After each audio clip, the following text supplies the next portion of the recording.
But I got to turn the surround sound on. Hope that's loud enough. And I got to share the video around. So we're going to play this in the background. And basically, for the people who are not watching live, we have to bullshit around or so for about a half an hour until the audience builds. Because remember, this is a live stream. So a lot of people are going to say, well, why are you not talking boxing? It's because we're waiting for more people to get here. So what I'm going to do is I'm going to play some, not any music. We're not playing any music. We're going to play a key boxing interview in the background. It's about 7 minutes long. And then we're going to, there's a little statement I got to make. It's going to take about 15 or 20 minutes or so. And then we have to talk boxing. So give me a minute. Let me share this video around. And let me play this in the background. Well, fuck it. We can, let me chill for a minute. So basically, what we're going to do is, once again, for those who are here, I'm running out of honey. Some little bear honey, running out. So what we're going to do, is, that sounds horrible. Damn. What we're going to do is, I got to make a little statement at the, for the first, we're going to play this interview, and then for the first like 15, 20 minutes or so, I got to make a little statement about some things that's been going on. You know, also what the plans are going for the future. And also, this is a very special stream because this is actually going to be the time slot for my podcast. Now, when is the podcast going to start? As I said, we trying. We behind like a motherfucker, yo. So, you know, I want to have the podcast started before Broner versus Garcia. So basically, truth be told, I didn't want Broner versus Garcia to happen in New York. I'm not going to lie, because it's like, damn, man, you got to go. You know, so I wanted to coast and take the summer off because then I'm able to work at my own pace and get everything like organized to finally get to Las Vegas for a couple of days for Canelo versus Golovkin. Because like I said, for people who don't know, you know, I am not a Las Vegas fan. I have like a social anxiety type of thing, and I don't gamble. And also, you know, I just don't see the appeal of going to Las Vegas. It's hot as shit. Now, however, that type of heat is different than the type of heat I'm dealing with here in Philly, where it's like 95-degree days. But there's a lot of humidity. But out in the desert, that air is supposed to be better for people with asthma. But still, I just don't have any. I never had any like, you know, like, oh, I gotta get to Vegas. I want to go to Vegas. You know, I never was into that. You know, so I'd rather go somewhere like Japan. You know, I would rather go to fucking Chicago, truth be told, you know, than to go to, you know, or Alaska, you know, no bullshit, you know, than to go to like somewhere like Vegas. But, you know, the fucked up part about it is we got to get there. You know, I got to get there at least once this year, you know, and I've been dreading it. I'm dreading it like a motherfucker, yo. I'm dreading it. So what we're going to do is we're going to play this 5-minute interview and another another 3-minute interview, and then I got to make a statement, you know, about some shit that's been going on for people who don't know, so I can give you a brief wrap up of like how we got here today, and basically if T Street is a rapist. Let's just fuck it. Let's just talk about it, right? Let's talk about it. So I had a chance to squash like a lot of beef. Should I put some sugar in here? Just a little bit. I had a little bit of little beef with some people earlier this week, and it escalated to some more crazy shit. Long story short, I'm done with it. See what I'm saying? So once again, we're gonna play this. I'm gonna share the video around. I'll be right back. Oh, and let me open up the chat. Right? Let me open up the chat room. Can you see the chat room? I've been feeling good. I was actually hospitalized yesterday. Long story. I'm not got fucking baby lungs.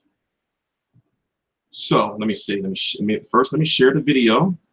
Let everybody know we're live.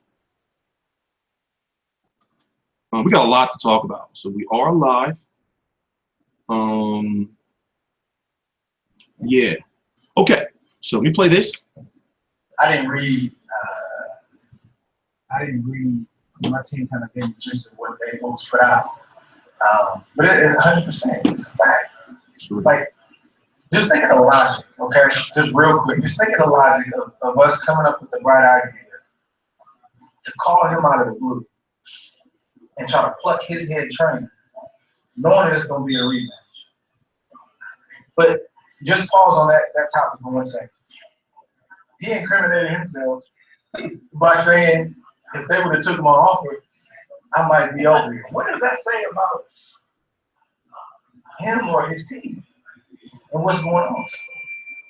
So I think that says it all, but without, getting too deep into it, because the truth's gonna come out. And I'm gonna let my team put it out however they want to put it out. It's too much, too many, it's too much of a trail. It's called damage control. Well, first, let me just give you the real gist of it. How, my attorney has a relationship with John David. He's got some fighters that they work with together, et cetera, et cetera. And before the fight, they didn't do much talking. Obviously, it was what it was. And then after the fight, he reached out and just started complaining about the way he was being treated.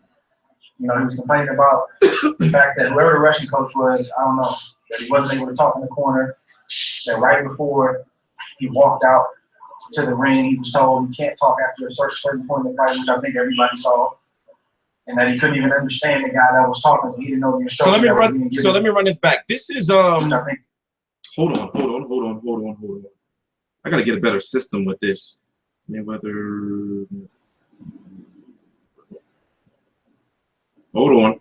This is John David Jackson he's talking about. He's talking about how John David Jackson tried to jump ship from Kovalev's team to his team. KOD testimonies, yo, you got to be careful, man. You're hot here, bro. You be banning everybody. I do support, however, I do believe in my mods, but however, yo, you a hothead, bro. You be blowing everybody's heads off. Pause. I mean, like in the, you be getting people out of here. So I'm sharing this around. So we got some things to talk about. For those who are just getting here, damn, did I put link in bio? No. No. Click link in bio. Also, let me make sure am I using the right microphone?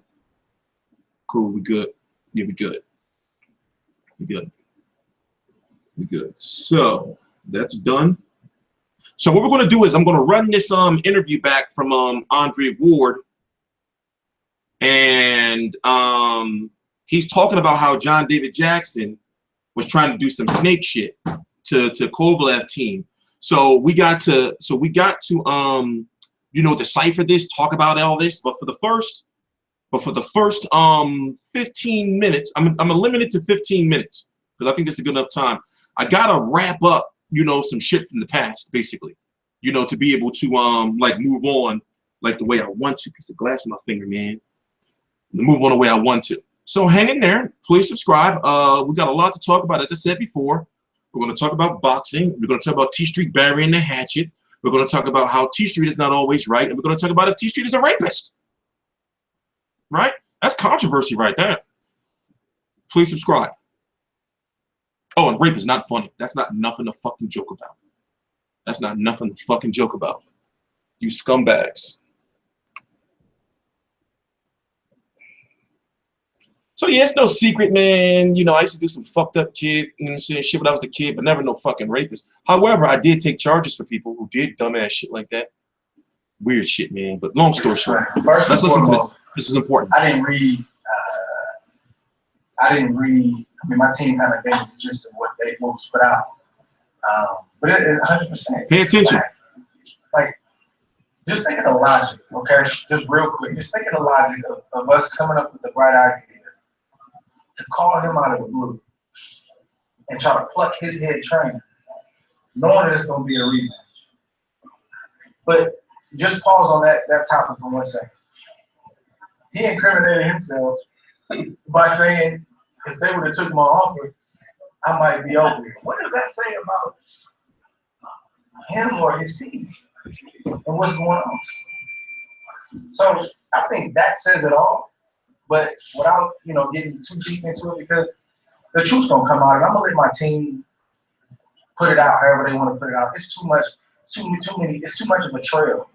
It's called damage control. Well, first, let me just give you the real gist of it. you know, my attorney has a relationship with John David. Pay attention. They got some fighters that they work with together, et cetera, et cetera. And before the fight, they didn't do much talking. Obviously, it was what it was. And then after the fight, you know, he reached out and just started complaining about the way he was being treated.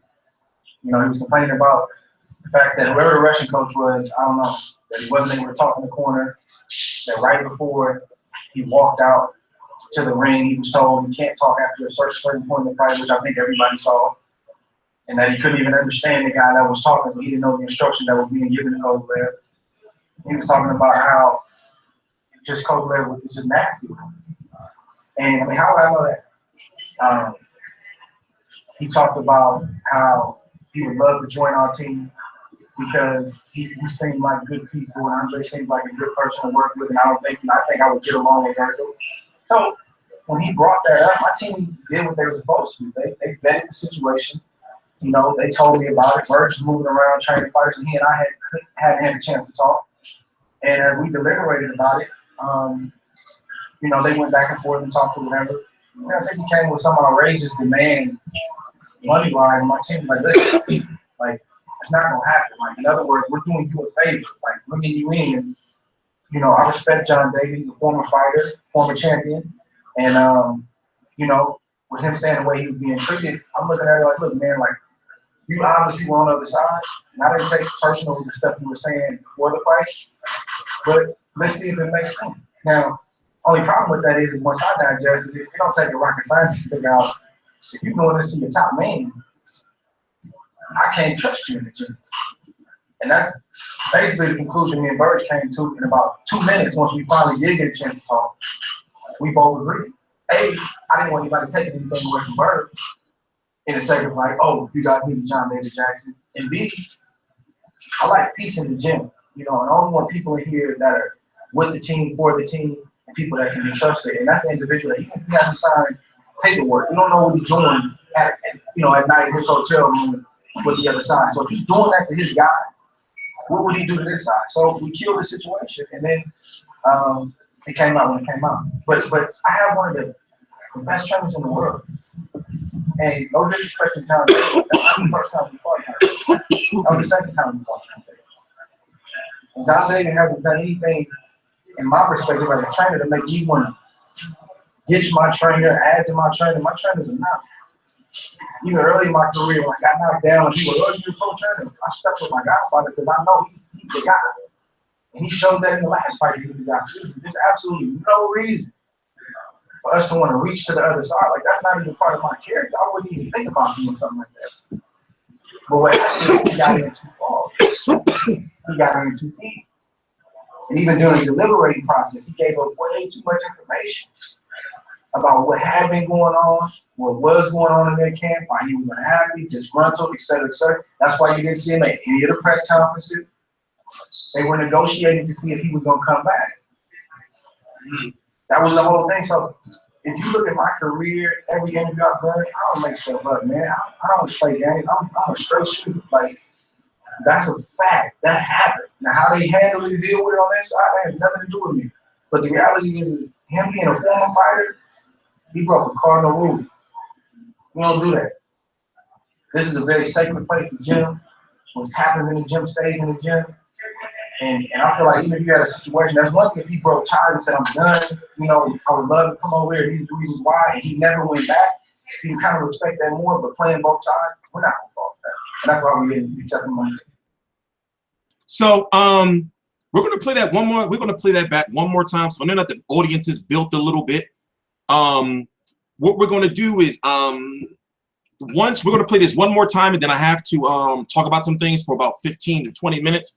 And then we're going to roll into, what the fuck was that? So how can you not take Andre Ward to be credible after the information that he was, you know, just talking?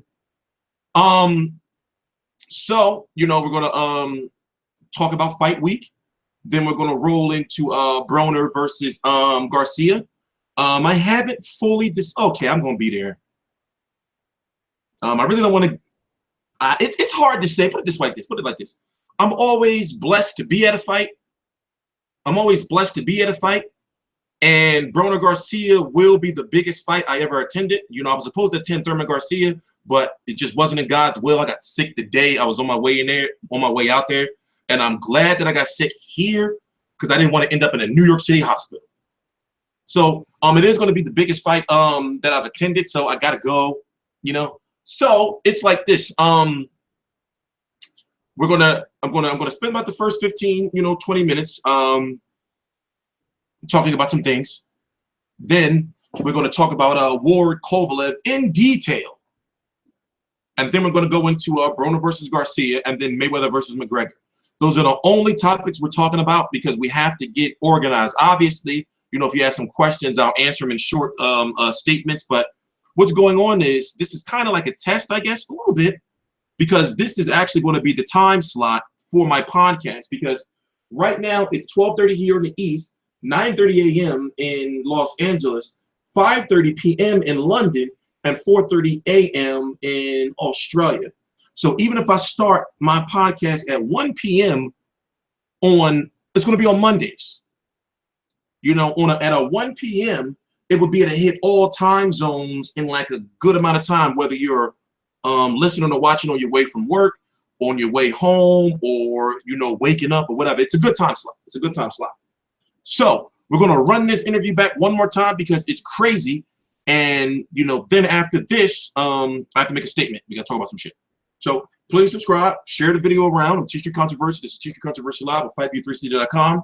Who is this outside? Be right back.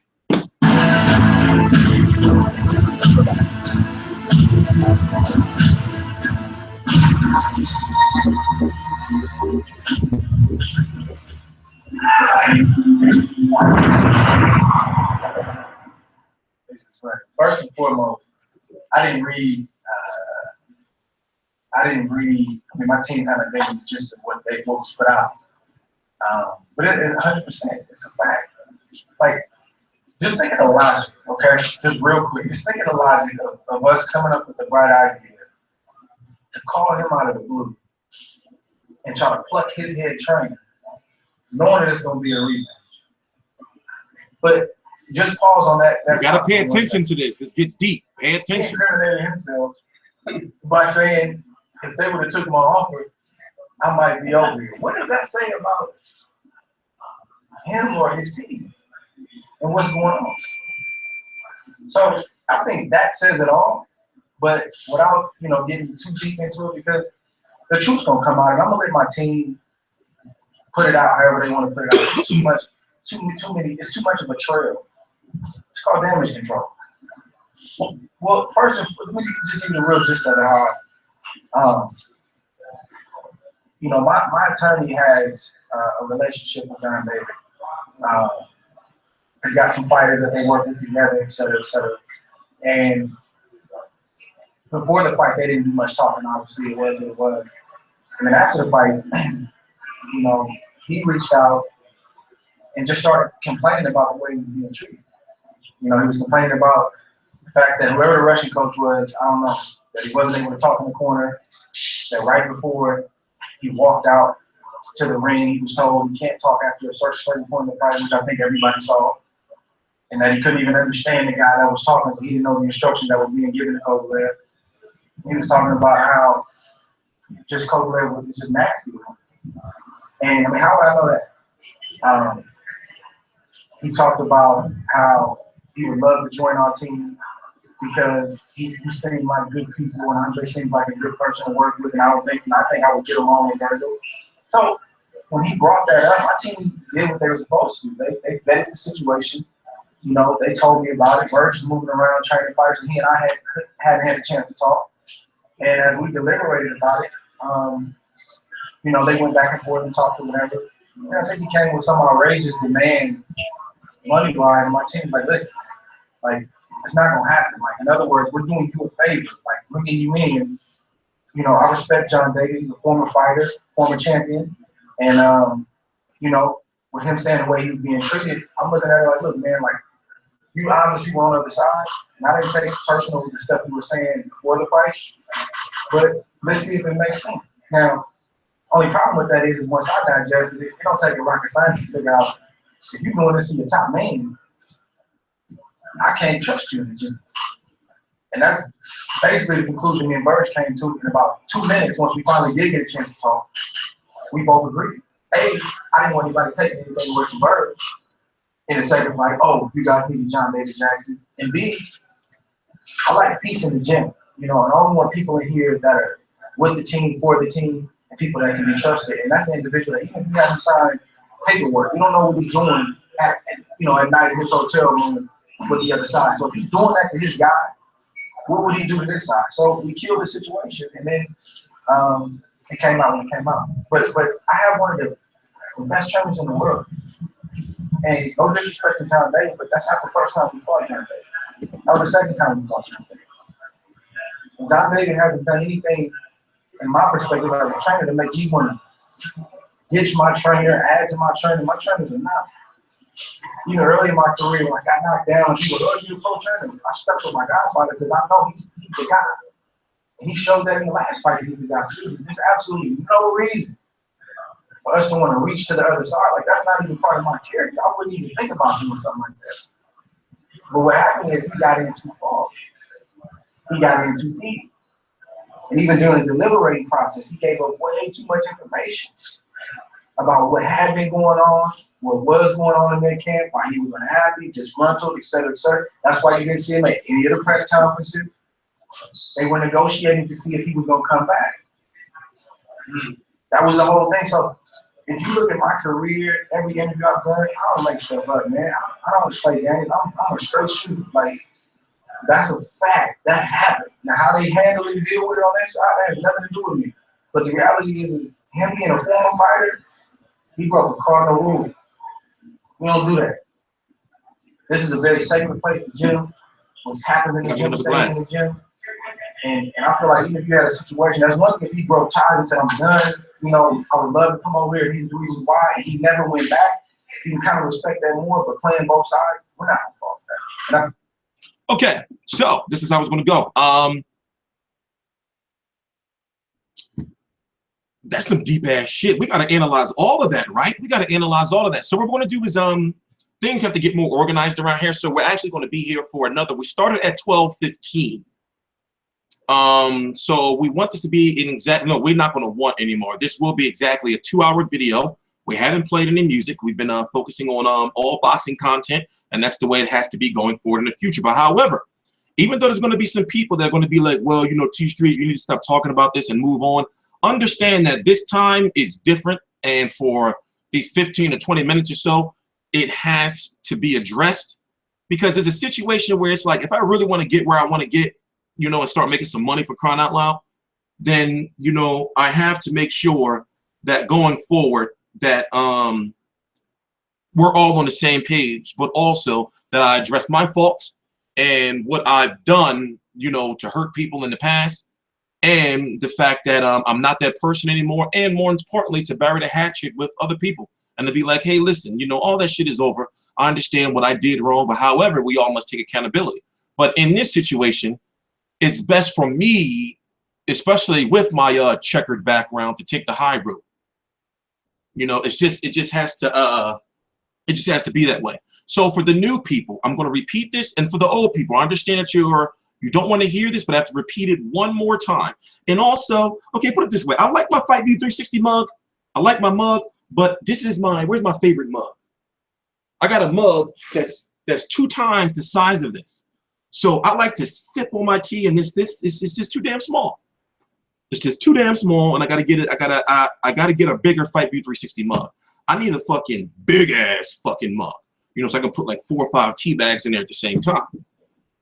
So I am going for Andre Ward to win, but see, here's the thing: I'm a person who gives you sound logic on why I feel he's going to win. But also, there's going to be some that's going to say, "Oh, T Street just jinxed Andre Ward. Andre Ward going to lose," because my predictions be fucked up.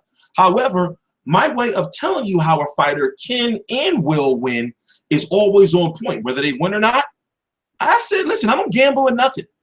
You know, so I be going with my heart. So when it comes to Chavez Jr., even though I'm still pissed at him, I'm getting over it. Still, he can do no wrong. You see what I'm saying? Like, for example, Paulie Malignaggi, even though he lost to Sam Edgington, and I really don't want to see him retire, he can do no wrong. because he's just like I haven't put it this way. I haven't interviewed Paulie Malignaggi because he's one of the only fighters I get starstruck. I'm like, oh, that's Paulie Malignaggi. Like, I don't know. That's just me, man. That's just me. I'm like, that's fucking Paulie motherfucking Malignaggi.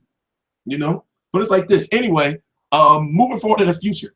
Moving forward in the future, it's like this, right? It is no secret. I did a video on it. I used to be a criminal.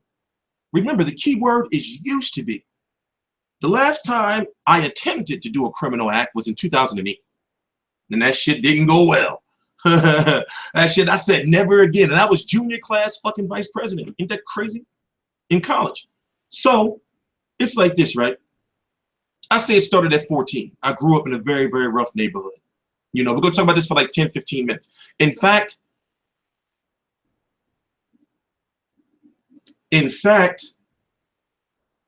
let's do this. Let's play this interview one more time because I need to make my tea and I don't want to get up again because we have to have a productive stream. So before I get into full detail, let me tell you what the schedule is going to be. Give me my 15 minutes to talk my shit. I got to, because we got to let some shit go from the past. Even though I did it before, you got to understand that now it has to be done like this little final time on this platform. Then we're going to talk about Ward-Kovalev in full detail. Then we're going to go into Broner versus Mikey Garcia, which is official for Barclays Center in New York. I'm going, even though, you know, I don't really, I want to go, but I don't. But I'm going, and then it's going to be hot as shit. You know, and then we're going to talk about Mayweather versus McGregor. You know, so we're doing things much more thoroughly around here. Where in the future, in the very soon in the future, I'm talking about like next week, everything has to be straight boxing. No, this interview is not 15 minutes. It's only 5 minutes. It's only 5 minutes. So relax. We're going to play it. Listen, we're going to be on schedule. Relax, relax, relax, relax. And remember, when you do a live stream, you want to let the audience build. It's hard to explain for people who don't build it. But when you see, okay, it's 30 people watching, then it's 40 people watching. Let's see if we can get to 50. And then it's like a weird time. But anyway, let's play this one more time. So I'm going to go make my tea. And we're going to be on schedule.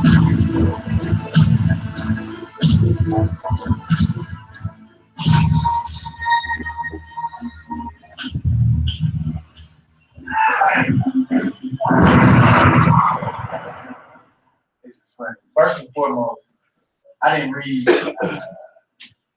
I mean, my team kind of gave me the gist of what was put out.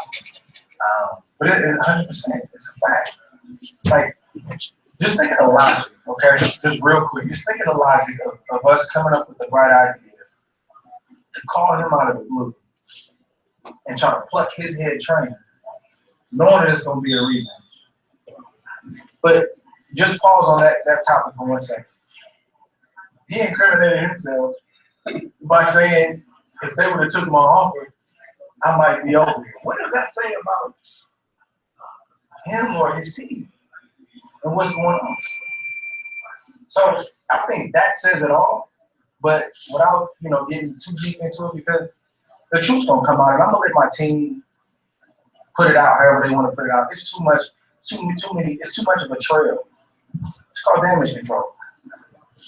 Well, first, let me just give you the real gist of how, you know, my attorney has a relationship with John David. They got some fighters that they work with together, et cetera, et cetera. And before the fight, they didn't do much talking. Obviously, it was what it was. And then after the fight, you know, he reached out and just started complaining about the way he was being treated.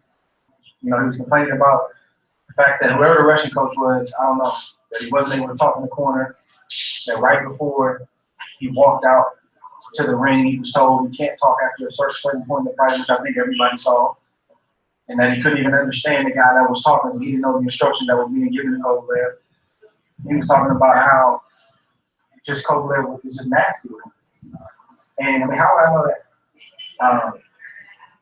He talked about how he would love to join our team because he seemed like good people, and Andre seemed like a good person to work with, and I think I would get along with Virgil. So when he brought that up, my team did what they were supposed to. They vetted the situation.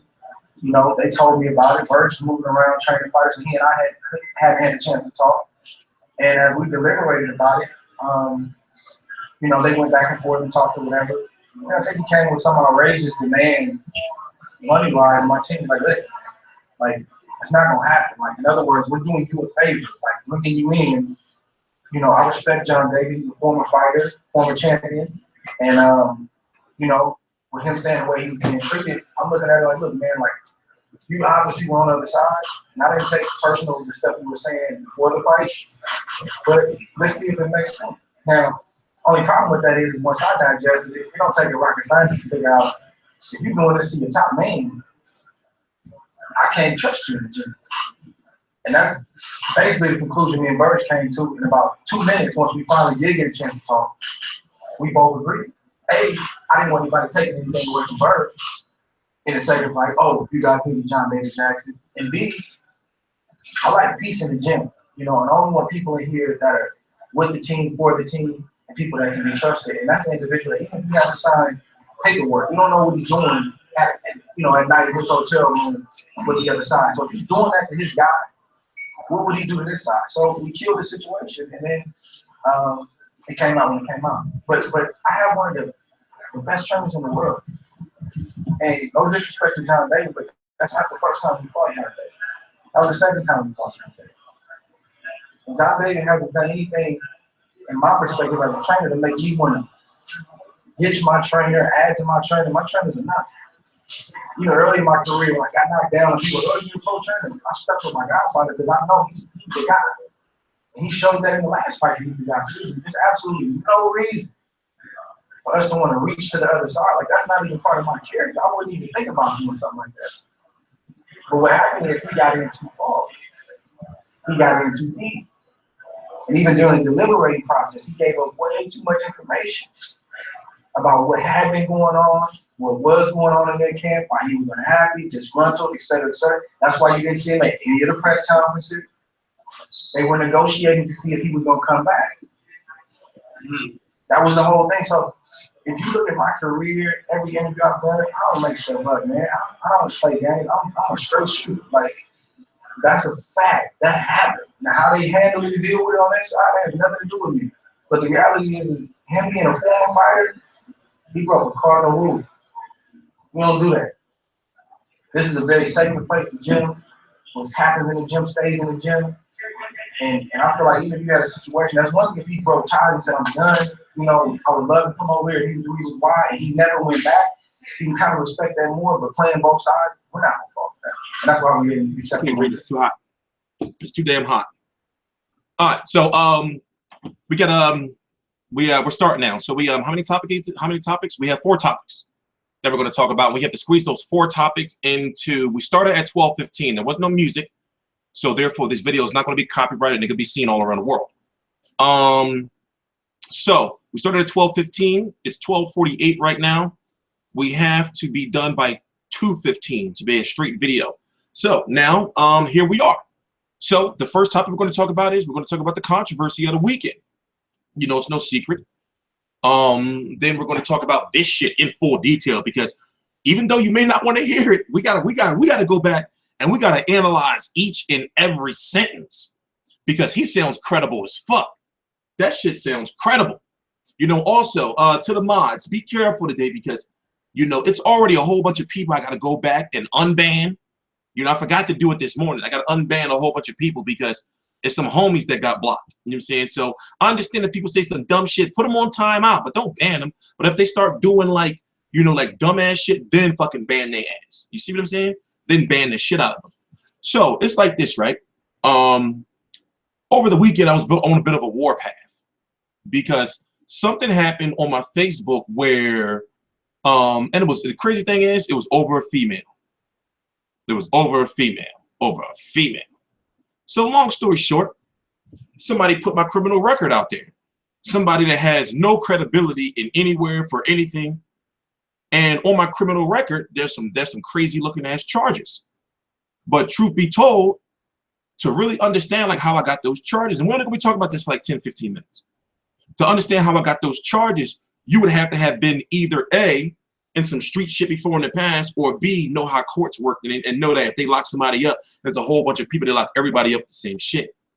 For example, perfect example, Avante Curtsides, the guy who's supposed to fight Billy Joe Saunders, he was booked recently on RICO charges. If you don't know what RICO charges is, they lock up your whole organization and charge everybody with the same shit. So long story short, when I was younger, and I don't have any regrets. I do have some regrets to a certain extent, but it made me who I am today. I used to be a street nigga. It's no better way to put it. You did not want to see me. You did not want to see me on some late night shit because I was taking everything you had. And I didn't get much. You know, we used to be robbing motherfuckers for like $4 or $5, shit like that. You know, boots and coats and fucking PlayStation. You know, and then when we robbed people, we would fucking go buy fucking Nintendo 64 games, fucking WWF No Mercy, shit like that. Like that's how fucking fucked up our minds was. So, long story short, like when it comes to boxing, as I said in previous videos, to get one credential, to be able to get like a credential to a fight, which is a big fucking deal, is like a big deal where I'm from. Like that's a big. Just to be able to get to one fight is a big deal. You know, so I was with another channel. This is not, I've been on YouTube, November will be 7 years. You know, it wasn't until, truth be told, it wasn't until I got out of rehab in August of 2013 that I started taking like boxing on YouTube seriously. You know, as far as, okay, well, this is not just some hobby. This is some shit, you know, and it wasn't until July 28th of 2014 when I started this channel. You see what I'm saying? So I was with another channel, shit didn't go well, and as far as I'm concerned, I'm not burying the hatchet with him. He's got to bury the hatchet with me. But as far as everybody else going forward in the future, then it's like, you know, well, you know, I have to realize my mistakes as far as the way I handle things. So as I said, even the way I talk now, I didn't used to talk this way. You know, this came from like years and years, you know, of a speech class, what ended up being speech therapy and shit, knowing how to like talk and like say and basically like know how to speak in an articulate manner. So, how much time we got left? 2 more minutes to talk about this. So, my mentality has always been, even though right now I'm a hermit. For example, I've been a hermit since I stopped bartending. I used to be I was a bartender for 10 years at TGI Fridays. You know, every Fridays in the Philadelphia area, I was a bartender, and I was a popular bartender. And that's what led to my drinking and shit, because I was drinking so much and sleeping around with my baby mom while I was with her. You see what I'm saying? And that's why she hates my guts. And that's why she used my past against me, you know, to keep my child away from me. But see, I can talk about these things right now, open and honestly, because I'm at a point in time right now is where I'm honest about everything. All that shit is who I used to be. That's not me no more. So it's like, if anybody tries to use my past against me, it's like, well, what the fuck? What kind of rat ass shit is that? You know, like, who does that? Especially when it's fucking shit from fucking 2001 and all kind of shit like that. It's like, who fucking does that? You know, so I've been in a situation like being on YouTube and doing what I'm trying to do in boxing. I've been in a situation where it's like been like an uphill battle. I'm talking about like I put my health, life at the line, like on the line for this shit. For example, once again, I haven't made good money off of YouTube since Mayweather Berto. You know, Mayweather Berto. What was it? It was another fight too. Canelo Khan. You know, I'm talking about, but now, yo, I've been making like $100 a month for like 9 months, more than that. And then it's been steady at like $100 a month. So when you look at like me getting to these fights, when you look at how much money I'm spending just on this shit, business cards and, you know, all this branding, fucking FightView 360 fucking mouse pads and shit. You know, I've been spending a lot. And when you look at it, that's me putting money into boxing. I got all this equipment, all this software. I don't know how to use none of this shit. I got a website. I'm still learning, you know. I got a website. I'm still learning how to use, like, you know, like I'm still learning how to use. But however, the foundation is there. But with that being said, how many minutes we got? Before we gotta move on, about 9 or so. But with that being said, you have to pay homage to where you come from. You have to pay homage to the fact that, well, listen, you a street dude with you're a convicted felon. You know what I'm saying? But this is the happiest I've been in my adult life. And the crazy thing is, how much more happy I'm going to be when I have my daughter. That's going to be like fucking bliss. And then get a woman. So it's like this. Going back to what I was saying. There was an incident that happened in I can't talk about it in detail because the person is deceased. You see what I'm saying? Not the female, the person. But by the way, nobody got raped. It's hard to explain. It's hard to explain. So long story short, if I'm correct, it was a Friday night. I don't know exactly what night it was, but I believe it was a Friday night. And a lot of people was in the house. A lot of people was in the house. An argument ensued in a room next door. You know, I'm in the other room playing video games. My homie, we young. We was playing, I know he's playing Nintendo 64. I forgot which game. I don't know if at that time it was WWE WrestleMania 2000 or if it was No Mercy. I don't know which game was out at the time.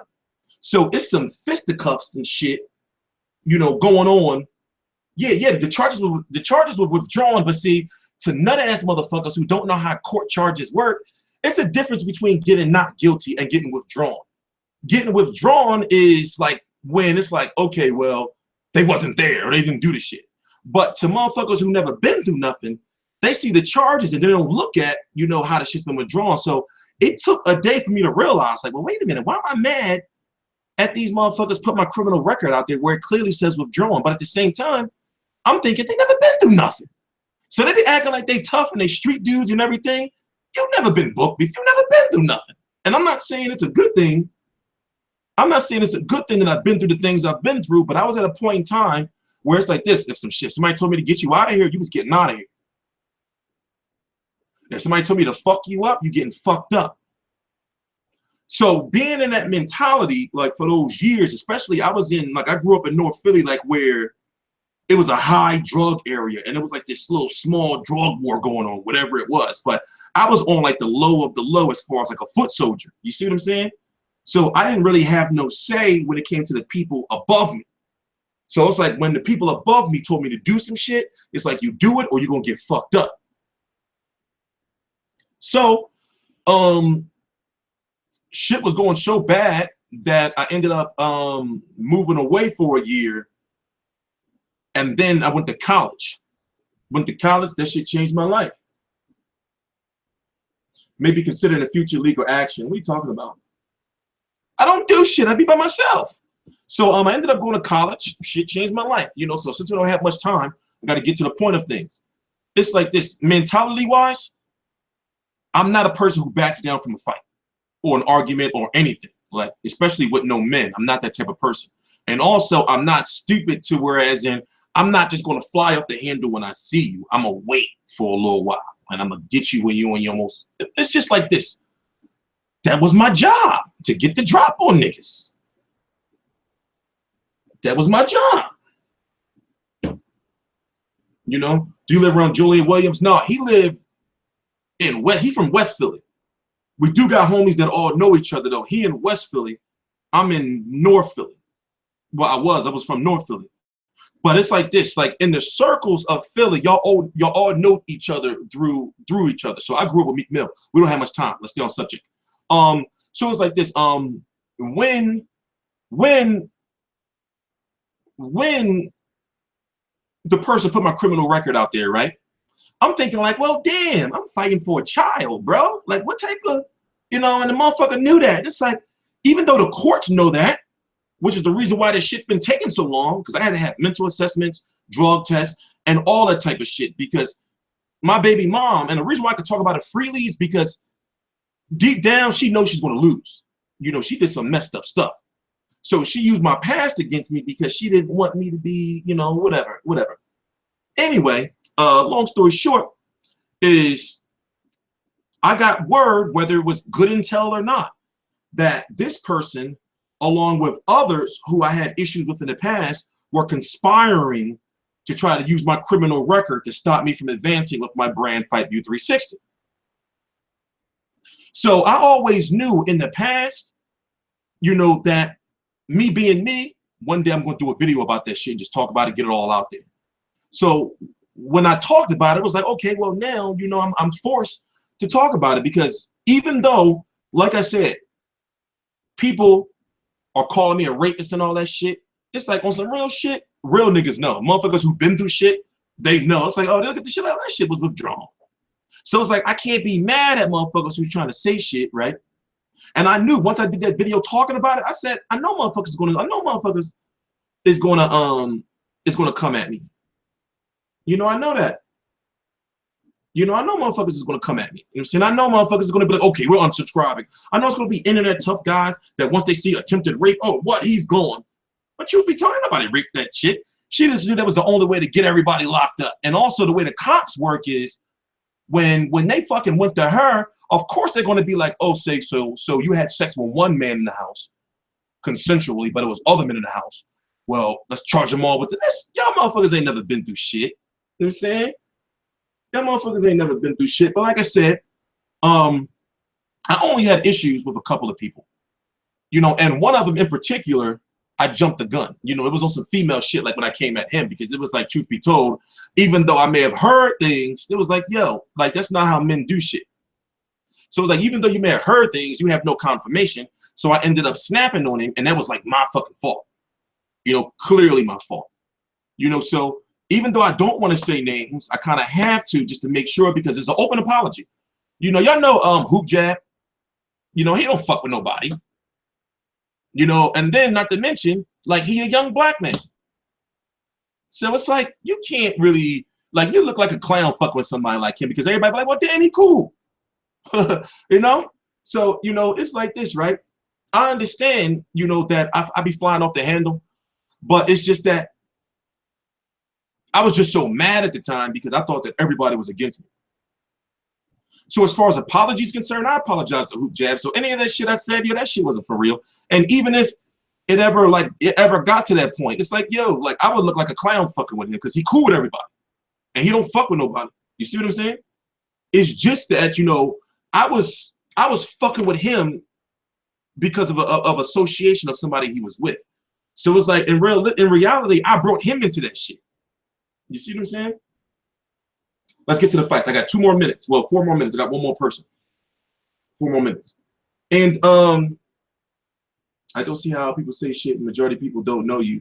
Well, see, remember, that's how the internet works. You know, if you got anything bad against you out there, the way the internet works is, remember, you could be a super psycho crazy maniac on the internet. So that's what I deal with a lot. Is people like be obsessed with me, like where they be making fake accounts and shit. That shit be weird. So me being a regular ass, like, remember, in reality, I'm new to this whole internet world. In reality, you know, I didn't start getting involved in this shit until like fucking 2010. Put it this way, even in 2010, 2011, 2013, I wasn't on like Facebook or Twitter or Insta. I wasn't that type of dude. You know, where I'm from, you didn't take selfies and that shit. You know what I'm saying? Motherfuckers will look at you like, yo, you want some soft ass shit. You know? So as I said, like I got to a point where I'm comfortable talking about my past because it's like that shit is in the past. It's in the past.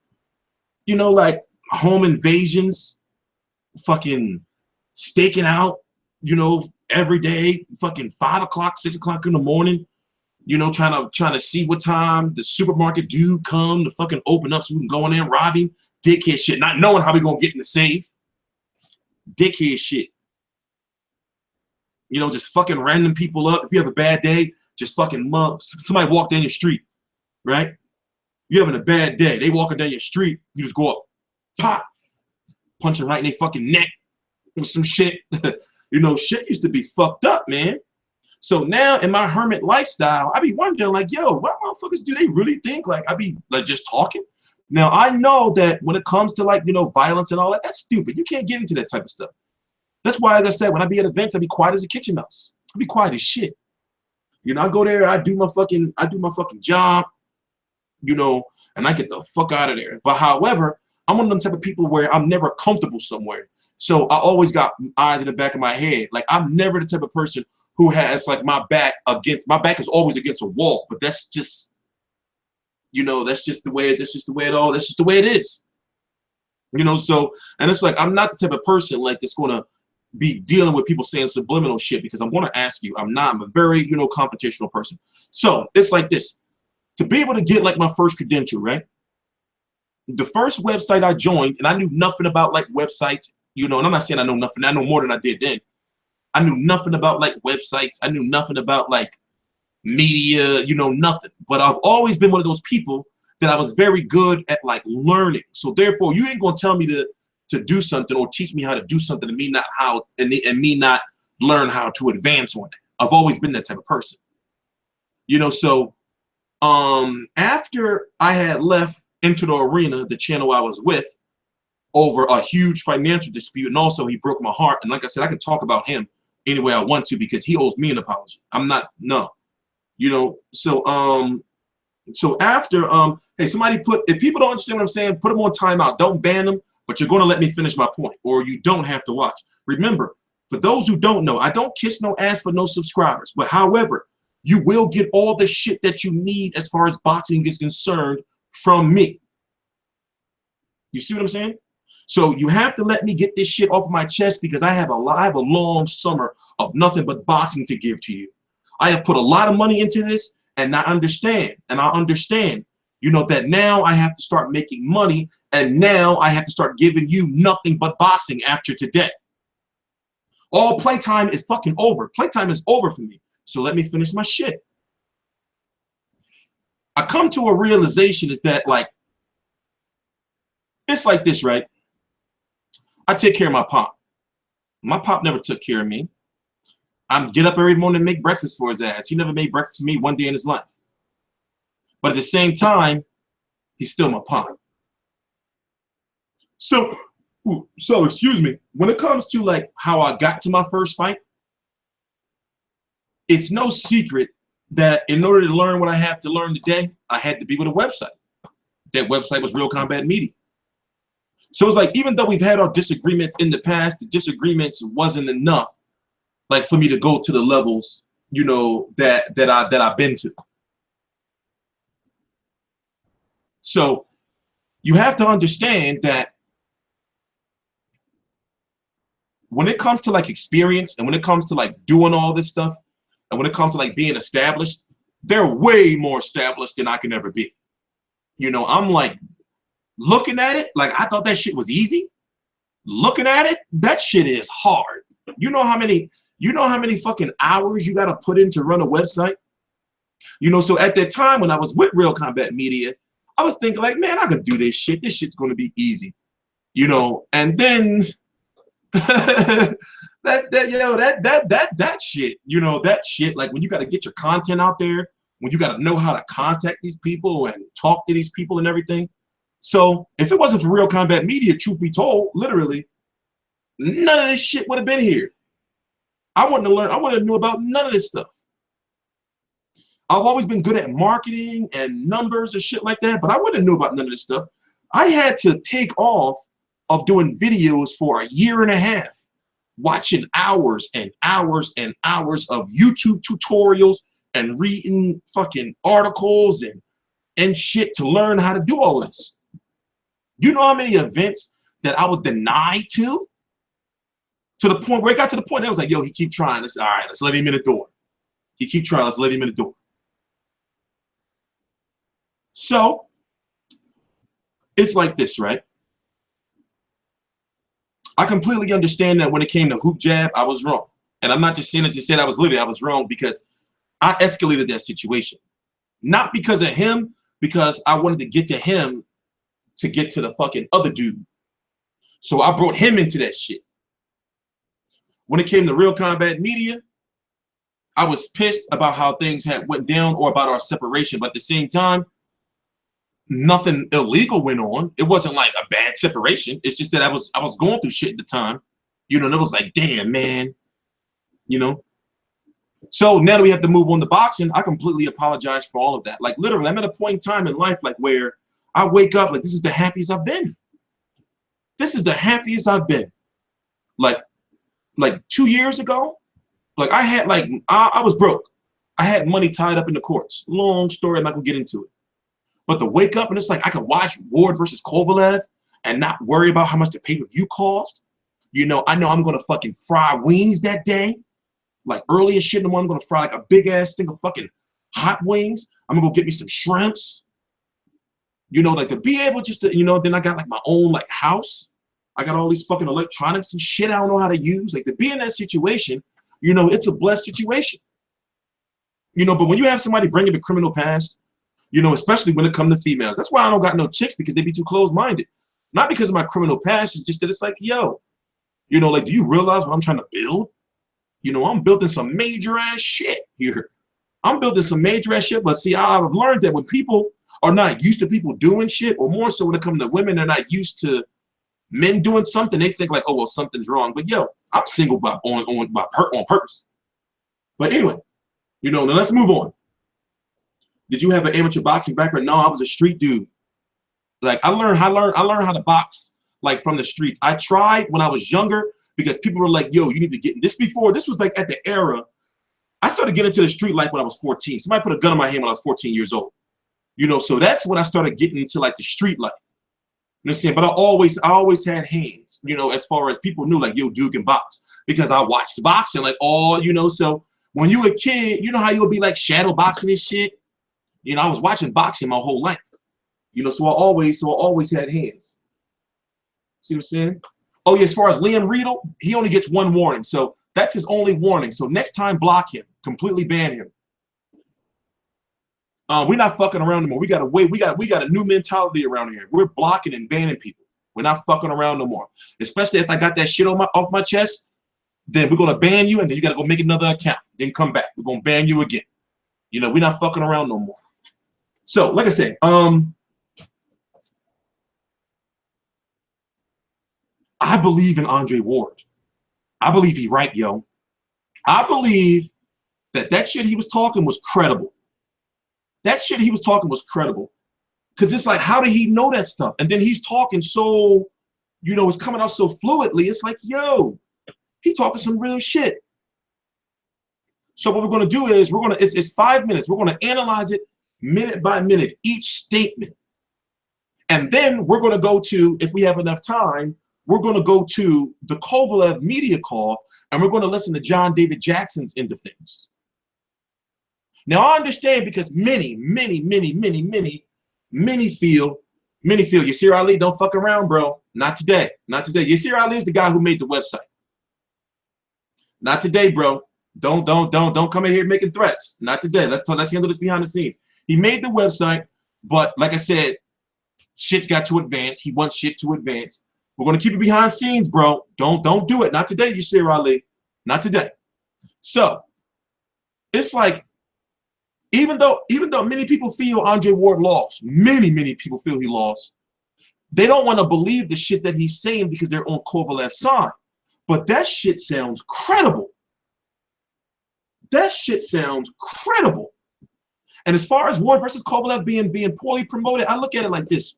Something is out of touch with these promoters, these managers, and these boxers, where they're not using social media enough. They're out of touch. They're out of touch. Yo, if I had a job, and it's fucked up because I can't work for nobody. Now that I have like a website, you know, which I plan on doing, but no, seriously, Yasir Ali, we're gonna take care of it, bro. We're gonna take care of it. I was just telling everybody like how behind I am, man. Like, we gotta be ready by Broner versus Porter. We gotta be ready 2 weeks before Broner Garcia. You know, so yo, the pressure is high. Because as I was saying, I really don't want to go to Broner Garcia, but I got to. But we're gonna talk about that. That's the next subject we're talking about. So let's talk about Ward-Kovalev. The next subject is gonna be Broner Garcia. Then we're gonna end the video with Mayweather McGregor. So it's like this. Even though I understand that people, you know, are with Kovalev because he won, this shit that he's talking is credible. Also, I was at the press conference for Ward-Kovalev, the very first press conference. It was in New York. And that's the question I asked, like, yo, are you still with John David Jackson? You know, and he said, yeah, and everything. But it's like, why is he not in the press conference? And then he wasn't at the press tour. And then for Ward to say, you know, that, you know, he was in negotiations and talking, you got to listen to this shit. You got to listen to this shit. You got to listen to it. So it's only 5 minutes. We're going to play 1 minute, then pause, talk about the statement, play another minute, then pause, talk about the statement, because we need to really get to the bottom of this. You know, so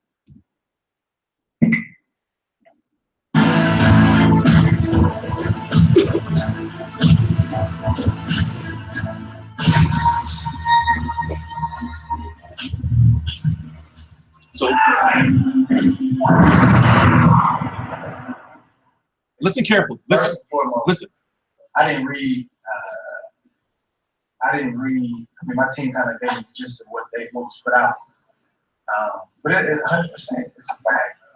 Like, just think of the logic, okay? Just real quick. Just think of the logic of us coming up with the right idea to call him out of the blue and try to pluck his head trainer, knowing that it's going to be a rematch.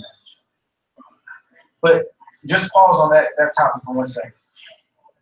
He incriminated himself by saying, if they would have took my offer, I might be over here. What does that say about him or his team?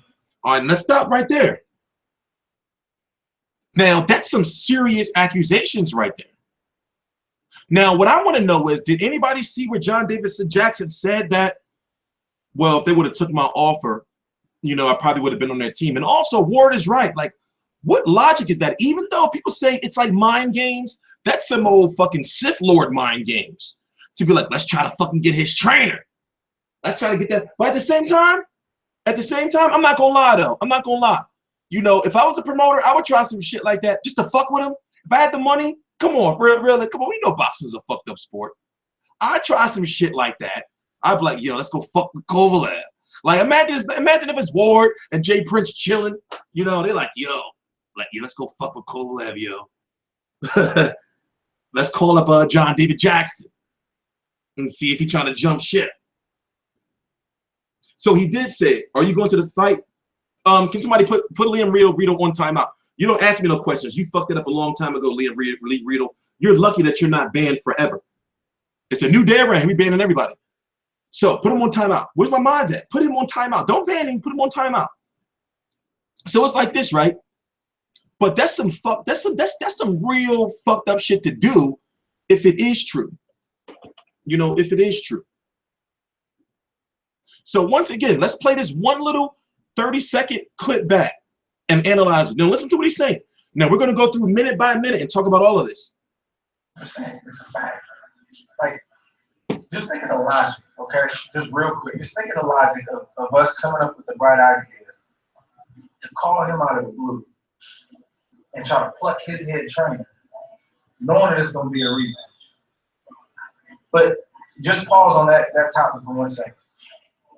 He incriminated himself by saying, if they would have took my offer, I might be over here. What does that say about him or his team and what's going on? So right there, already that one little part right there sounds credible, right? Now, I can understand that people say, well, you know, it's just mind games and everything like that, but still, you have to look at it from both sides, right? What if John David Jackson contacted them to try to fucking get some inside information on his camp to go back to Kovalev? But however, that shit sounds credible. But Andre Ward's going to address that later on in an interview. So let's play this. Let's play the next part. So I think that says it all, but without, you know, getting too deep into it, because the truth's going to come out, and I'm going to let my team put it out however they want to put it out. It's too much. Too many. It's too much of a trail. It's called damage control. Well, first, let me just give you the real gist of it. How, you know, my attorney has a relationship with John David. They got some fighters that they work with together, et cetera, et cetera. And before the fight, they didn't do much talking. Obviously, it was what it was. And then after the fight, you know, he reached out and just started complaining about the way he was being treated.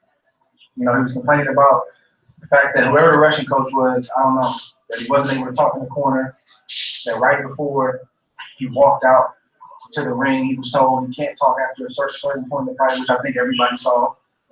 and that he couldn't even understand the guy that was talking. He didn't know the instructions that were being given to Kovalev. He was talking about how just Kovalev was just nasty with him. And I mean, how would I know that? And that's true. You know, like, how would he know that? You know, so basically, Andre Ward is saying that John David Jackson reached out to Ward's team because Ward's attorney knows John David Jackson. And John David Jackson was like basically bitching to him. It's like, yo, man, you know, they not treat me right over here. You know, Kovalev not listening to me. He had this dude, this Russian dude, you know, that was doing the talk, and they told me I can't talk and everything. But it's like, how would Andre Ward know that? You know, but at the same time, we do have to look at it from both sides. Even though, you know, it's looking like John David Jackson was in the wrong, we do have to look at it from both sides. You know, but realistically, why would main events don't have the money like that to be playing those type of mind games? You know? So, let's listen to some more. He talked about how he would love to join our team because he seemed like good people, and Andre seemed like a good person to work with, and I think I would get along with Virgil. So when he brought that up, my team did what they were supposed to. They vetted the situation. You know, they told me about it. Virgil's moving around training fighters, and he and I hadn't had a chance to talk. And as we deliberated about it, you know, they went back and forth and talked or whatever. And I think he came with some outrageous demand, money-wise, and my team's like, listen, like, it's not gonna happen. Like, in other words, we're doing you a favor, like bringing you in.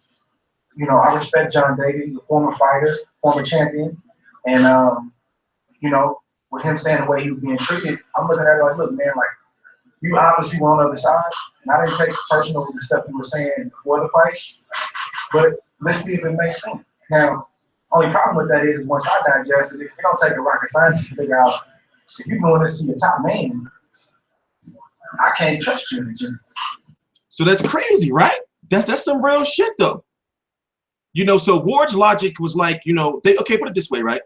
They listened to what John David Jackson had to say, and he was saying during deliberation, John David Jackson was volunteering all this information. You know, so when Ward and Virgil Hunter and Team Ward went back to think like, yo, should we bring him on? Now, they say he already made an outrageous demand. Because remember, he's not going to be the head coach, you know, the head trainer, you know. So he said that they made an outrageous demand as far as John David Jackson made an outrageous demand. And Ward said he went back to Virgil and like, yo, we can't have nobody like that in our camp. If he's doing that and backbiting his top guy, Kovalev, then what the fuck would he do to us? You know, see, what the fuck would he do to us? You know, so I can hear where he's coming from. So let's run that back. Let's run that 30 seconds back one more time. You know, because as I said, I really feel that Andre Ward sounds really credible in this situation. And also, he can't lie. He's the son of God. The son of God can't tell a fib. You know, the son of God can't tell a fib, right? But we all know the world doesn't work like that. But let's run this 30 seconds back. Now, listen carefully if you have it, because he was saying some real ass shit. I think he came with some outrageous demand. So we're going through, for those who are new here, we're talking about Ward-Kovalev. The next topic of Ward-Kovalev is we're going to talk about, you know, John David Jackson, you know, and if he really tried to jump ship, I believe that he does. I mean, I believe that he did. I've heard all sides. I believe that Andre Ward is really credible. But however, you know, we're looking at it from both sides. Then the next topic in Ward-Kovalev is we're going to talk about the promotion. Then we're going to talk about the fight. And then we're going to move on to Broner Garcia. And then we're going to move on to, we're going to end the video with MAYWEATHER McGREGOR. Like good people, and Andre seemed like a good person to work with, and I think I would get along with Virgil. So, and in the meantime, I drink lots of tea a day, so I'm going to make me another cup of tea. Be right back. Talking about how just Kovalev is just nasty, and I mean, how would I know that? He talked about how he would love to join our team because he seemed like good people, and Andre seemed like a good person to work with, and I think I would get along with Virgil. So when he brought that up, my team did what they were supposed to. They vetted the situation. You know, they told me about it. Virgil's moving around training fighters, and he and I hadn't had a chance to talk. And as we deliberated about it, you know, they went back and forth and talked or whatever. And I think he came with some outrageous demand, money-wise, and my team's like, listen, like, it's not gonna happen. Like, in other words, we're doing you a favor, like bringing you in. You know, I respect John David, he's a former fighter, former champion, and you know, with him saying the way he was being treated, I'm looking at it like, look, man, like, you obviously were on the other side, and I didn't take personal the stuff you were saying before the fight, but let's see if it makes sense. Now, only problem with that is once I digest it, we don't take a rocket science to figure out if you're going to see the top man, I can't trust you in the gym. And that's basically the conclusion me and Burge came to in about 2 minutes. Once we finally did get a chance to talk, we both agreed. A, I didn't want anybody taking anything away from Burge. In a second, like, oh, you guys need John David Jackson. And B, I like peace in the gym. You know, and I only want people in here that are with the team, for the team, and people that can be trusted. And that's an individual. Even if you have to sign paperwork, we don't know what he's doing at night in his hotel room with the other side. So if he's doing that to his guy, what would he do to this side? So we killed the situation, and then it came out when it came out. But I have one of the best trainers in the world. And so, you know, like I said, man, that shit sounds credible. You know, that shit sounds credible. So Ward said his concern was, you know, they listened to John David Jackson. This is from Ward. Yes, John David Jackson sounds shady as shit. You know, so Ward is saying, and remember, this is Andre Ward. He see, like, as far as like credibility is concerned, when he's talking about shit, that shit seems credible, yo.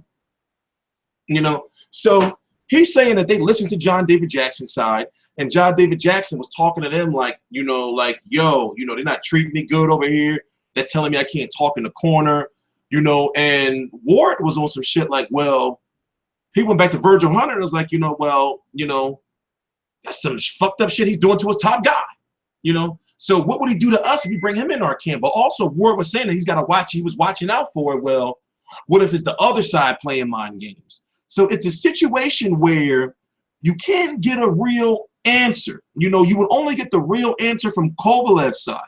And I would not be, put it this way, I think that if John David Jackson is not with Kovalev after this fight, if Kovalev wins or loses, then that's a telltale sign. That's a telltale sign. Yeah, you know, the way Ward is saying that shit, you see how the shit is flowing, how he's saying it? You know, so looking at it, it's like, yo, you know, and plus, like, it's like the information, not just the way he's articulating it, but the information that he's given. Because now he's putting information out there that John David Jackson can really sue for. Let's keep it 100. Look at it. You know, let's keep it 100. You know, so, but however, I understand what Ward is saying is like, well, you know, even though he came over here pouring his heart out, still, yeah, true. You know what? A guy with a ponytail don't sit right with me, man. You just got a ponytail. But I'm going to leave that alone. I'm going to leave that alone. I'm going to leave that alone. I've interviewed John David Jackson in the past 4 times. We're going to leave that alone. You know, something don't sit right with me about no male just with a tail. You know, like, that shit don't be permed or nothing. But anyway, but like I said, it's the information that Ward was given. It really, you know, in my opinion, yeah, that shit don't be having no moisture, no nothing. But in my opinion, Andre Ward seems credible in this situation. He seems credible. So let's listen to the rest of this. And now we got to talk about like why this fight is not selling, or people feel that this fight is being poorly promoted. Why people are saying ticket sales are struggling. And truth be told, I do feel it's the media's part in a certain extent, because one of the things I'm trying to do in the future, my tea is ready, give me 1 minute. One of the things I'm trying to do in the future is, let's play the rest of this. It's only 1 minute left. What, 3 minutes? No, 2 minutes left. Play this, we'll get my tea. Be right back. Now, only problem with that is once I digest it, we don't take a rocket science to figure out if you're going to see a top man, I can't trust you in the gym. And that's basically the conclusion me and Burge came to in about 2 minutes. Once we finally did get a chance to talk, we both agreed. A, I didn't want anybody taking anything away from Burge. In a second, like, oh, you guys need John David Jackson. And B, I like peace in the gym. You know, and I only want people in here that are with the team, for the team, and people that can be trusted. And that's an individual that even if you have to sign paperwork, we don't know what he's doing at night in his hotel room with the other side. So if he's doing that to his guy, what would he do to this side? So we killed the situation, and then it came out when it came out. But I have one of the best trainers in the world. And no disrespect to John David, but that's not the first time we fought John David. That was the second time we fought John David. And John David hasn't done anything, in my perspective, as a trainer to make me want to ditch my trainer, add to my trainer. My trainers are not.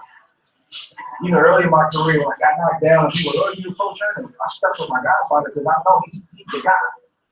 And he showed that in the last fight he's the guy. There's absolutely no reason for us to want to reach to the other side. Like, that's not even part of my character. I wouldn't even think about doing something like that. But what happened is he got in. Say me some shea butter. He got in too deep. And even during the deliberating process, he gave us way too much information about what had been going on, what was going on in their camp, why he was unhappy, disgruntled, etc., etc. That's why you didn't see him at any of the press conferences. They were negotiating to see if he was going to come back. That was the whole thing. So if you look at my career, every interview I've done, I don't make stuff up, man. I don't play games. I'm a straight shooter. Like, that's a fact. That happened. Now, how they handle and deal with it on that side, that has nothing to do with me. But the reality is him being a former fighter, he broke a cardinal rule. We don't do that.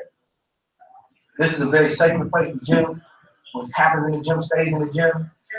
And I feel like even if you had a situation, that's one thing if he broke ties and said, I'm done, you know, I would love to come over here. These are the reasons why. And he never went back.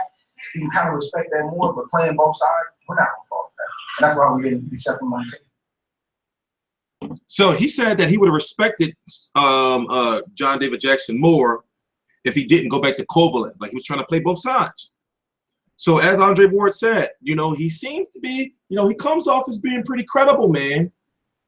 But also you have to look at, you know, the fact that John David Jackson was in a situation, if what he says was true about how Kovalev wasn't listening and everything like that, you know, and that, you know, they had this Russian dude, you know, that, you know, John David Jackson, I'm not making any excuses, you know, that John David Jackson wasn't able to be a coach, then I can understand that. But at the same time, John David Jackson needed that money. And maybe John David Jackson took a pay cut. Maybe that was like, well, listen, now you got to come back for less money. You know, that could be crazy. So that's why this press conference, the final press conference is tomorrow. I'm going to be glued to it. We're going to have it here on the channel. I'm going to be glued. We should watch that shit here together. So what we're going to do is the next I just got an email from Main Event now.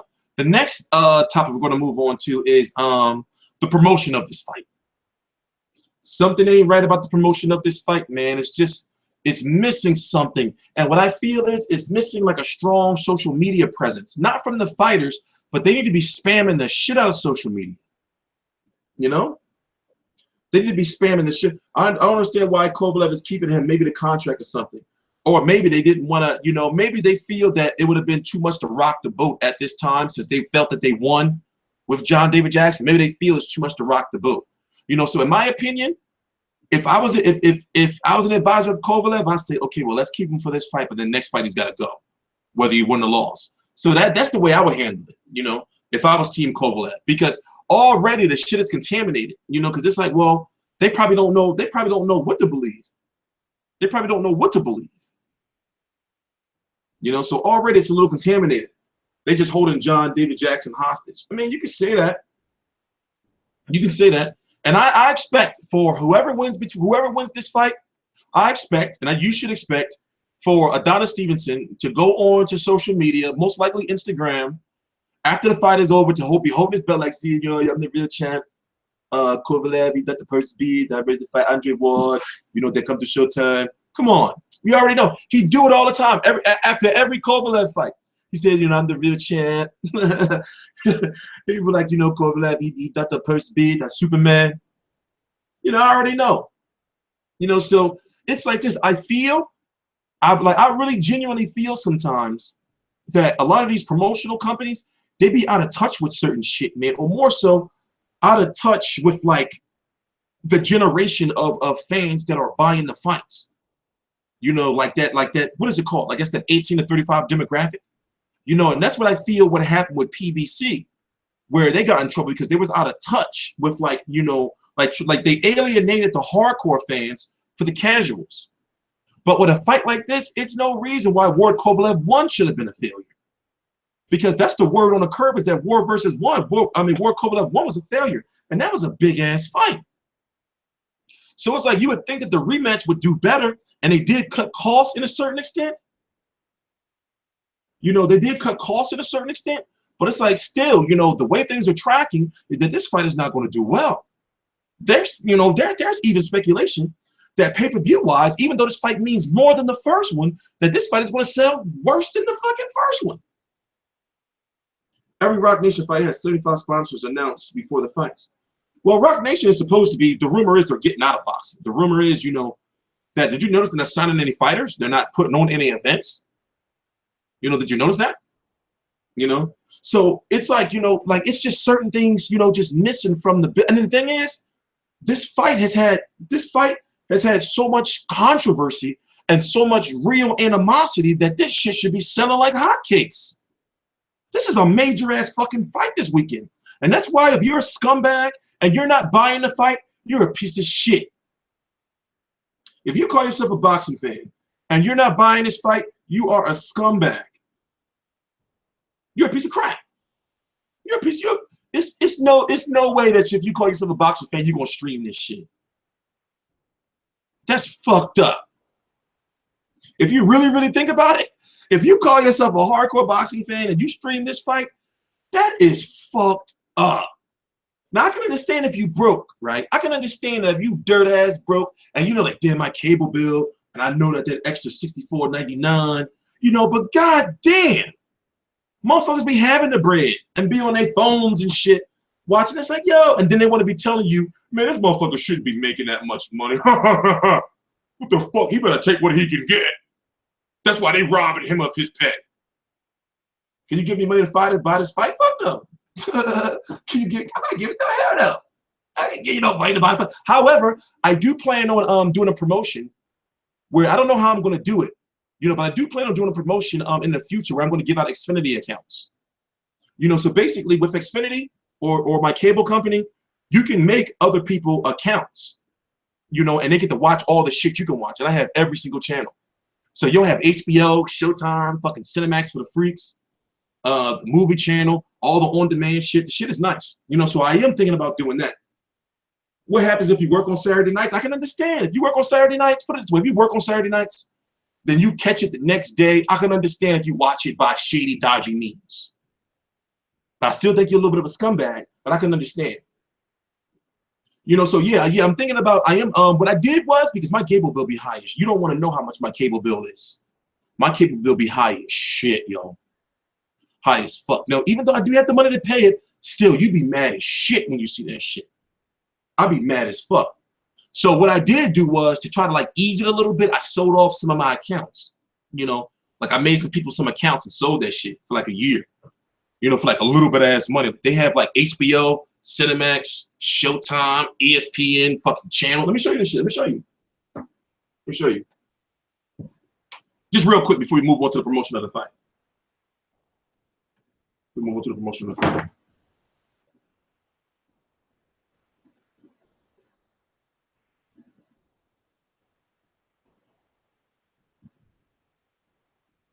So basically, that's how it looks. It's like, I guess you could say it's kind of like Netflix, I guess. You know, so for example, you know, like I DVR everything boxing. So you'll be able just to fucking, so I don't know how I'm going to do it yet. I don't know if I'm going to do, you know, because you don't want to limit it to new subscribers. You want like old people to be able to win this shit. You know what I'm saying? Training bases, Oakland, California. So basically, I'm going to be giving out free fucking cable. I'm going to be giving out fucking free cable and shit. No, it's not illegal. You know, it's just that you're giving, you know, you're helping people out. You can only watch certain channels via cap. That's true to an extent.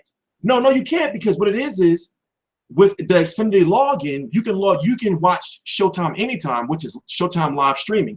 And also they have HBO Go and HBO Now. You use the same login for Xfinity to get the shit. So basically, I'm going to do that once we're established. Like once I get everything fully established, like by the end of the summer, that's when I'm going to start doing contests for like basically, I talked to some not boxing promoters, boxing PR people.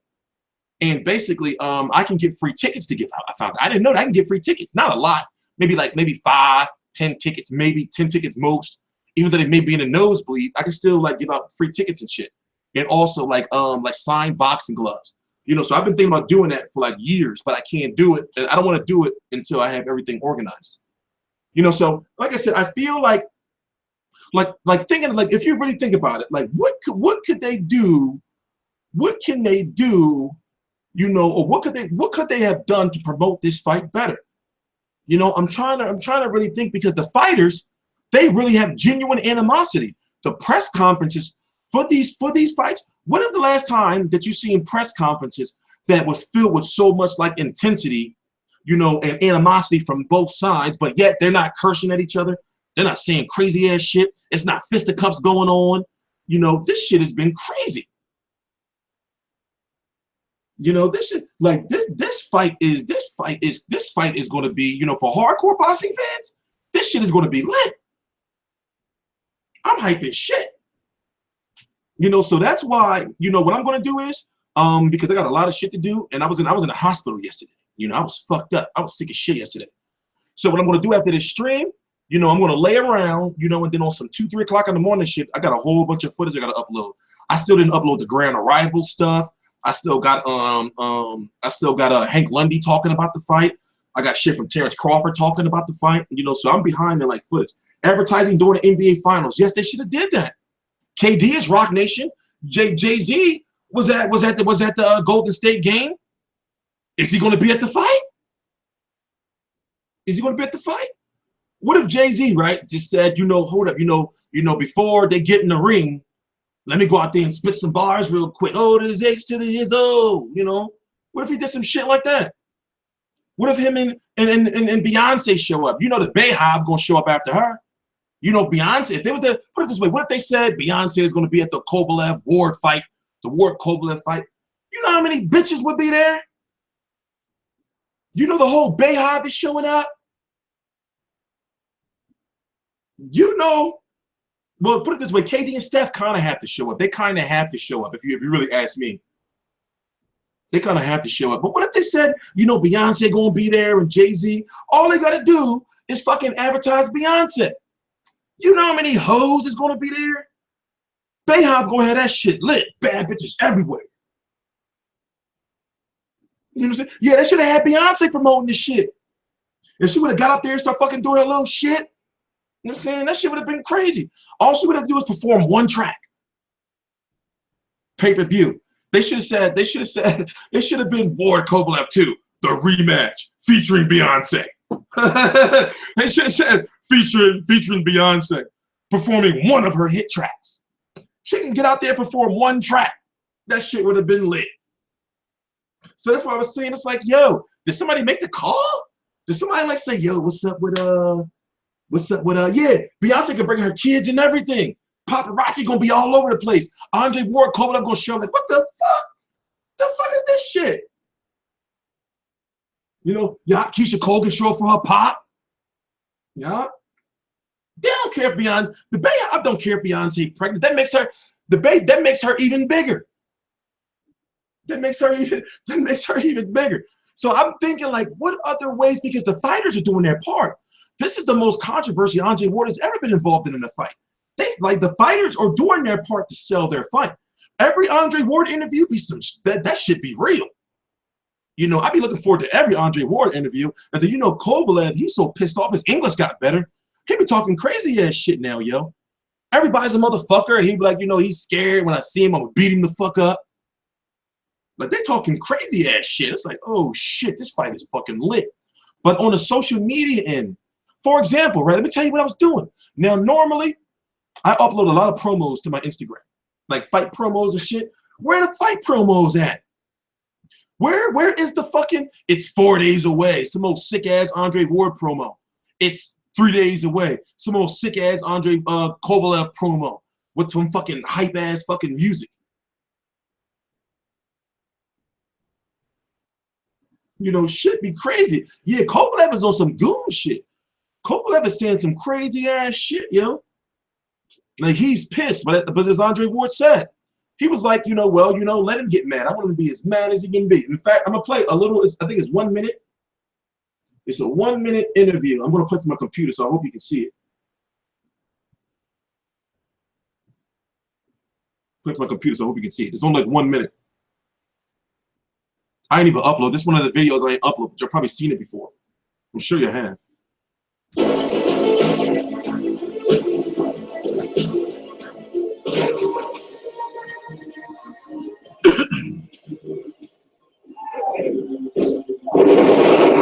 It's only 1 minute. He's really gonna be a nerd after this fight. So if you think he's a nerd now, wait till June 17th or June 18th and see what happens. I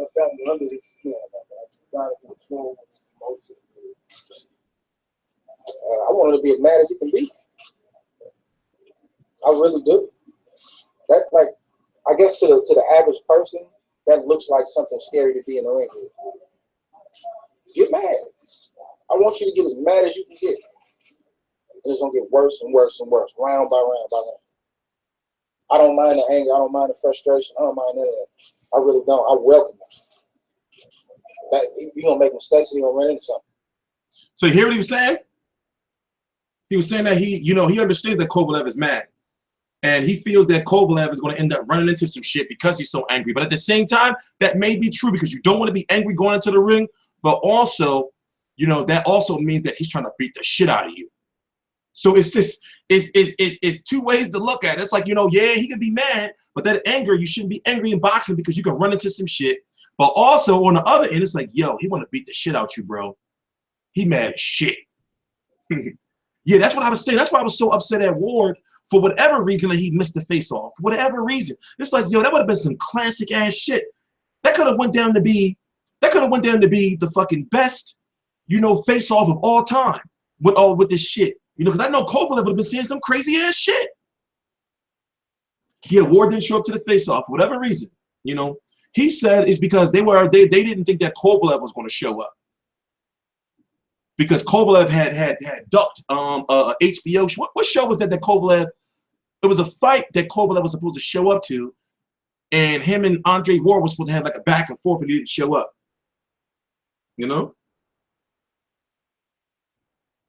Could you imagine if the fight took place in Russia? Damn, shit would have been crazy. It would have been. Put it this way: the fight would have been more profitable in Russia, truth be told. But Andre Ward ain't had no business going over here. The A side, why would he go to fucking Russia? Unless it's just strictly for the money. Cove didn't show up for the Canelo fight. It was the Canelo fight he didn't show up for. So Ward was like, well, since he didn't show up for the Canelo fight for us to do our little interview and shit together, then I'm not going to show up to the HBO 24/7 with the HBO face-off.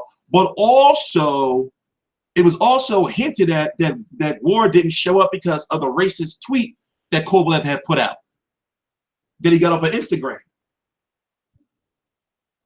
No, that was last fight when Ward didn't show up to the press conference. That was last fight. I was at the New York press conference. That was the first one.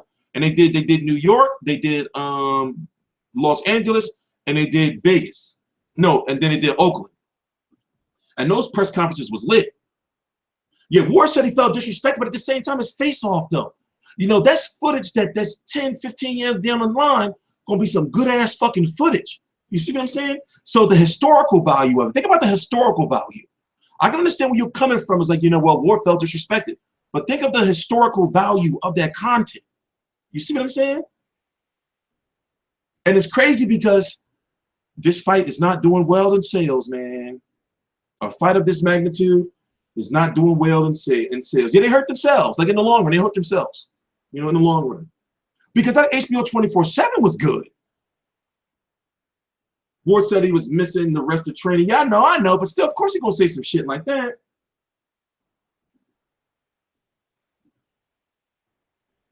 Of course he said, so it's just like, man, like from a historical standpoint, like they should have put their but maybe they wasn't thinking like that at the time. Like, maybe somebody didn't tell Ward, like, yo, but 20 years down the line, if you win, that fucking face-off is going to be crazy.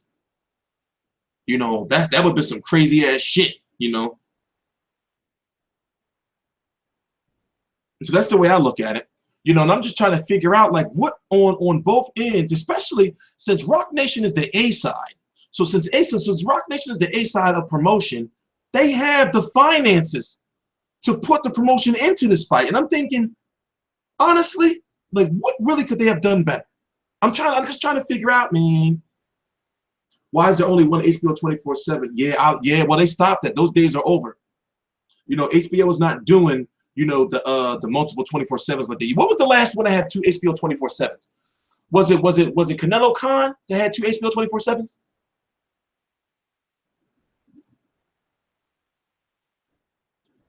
You know, even the Chavez Martinez face-off was crazy. The fucking Cotto Margarito face-off was crazy. You know, when Cotto was going at him about, like, you know, like, Goss, don't split like that.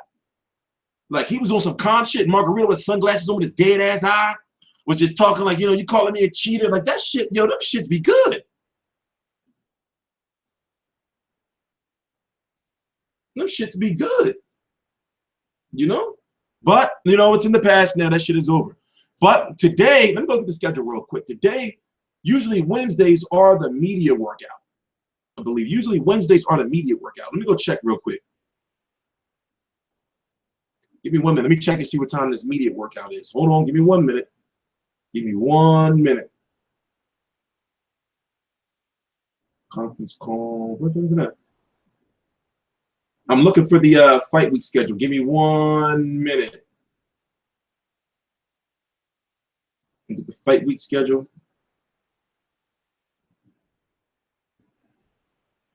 I'm pretty sure that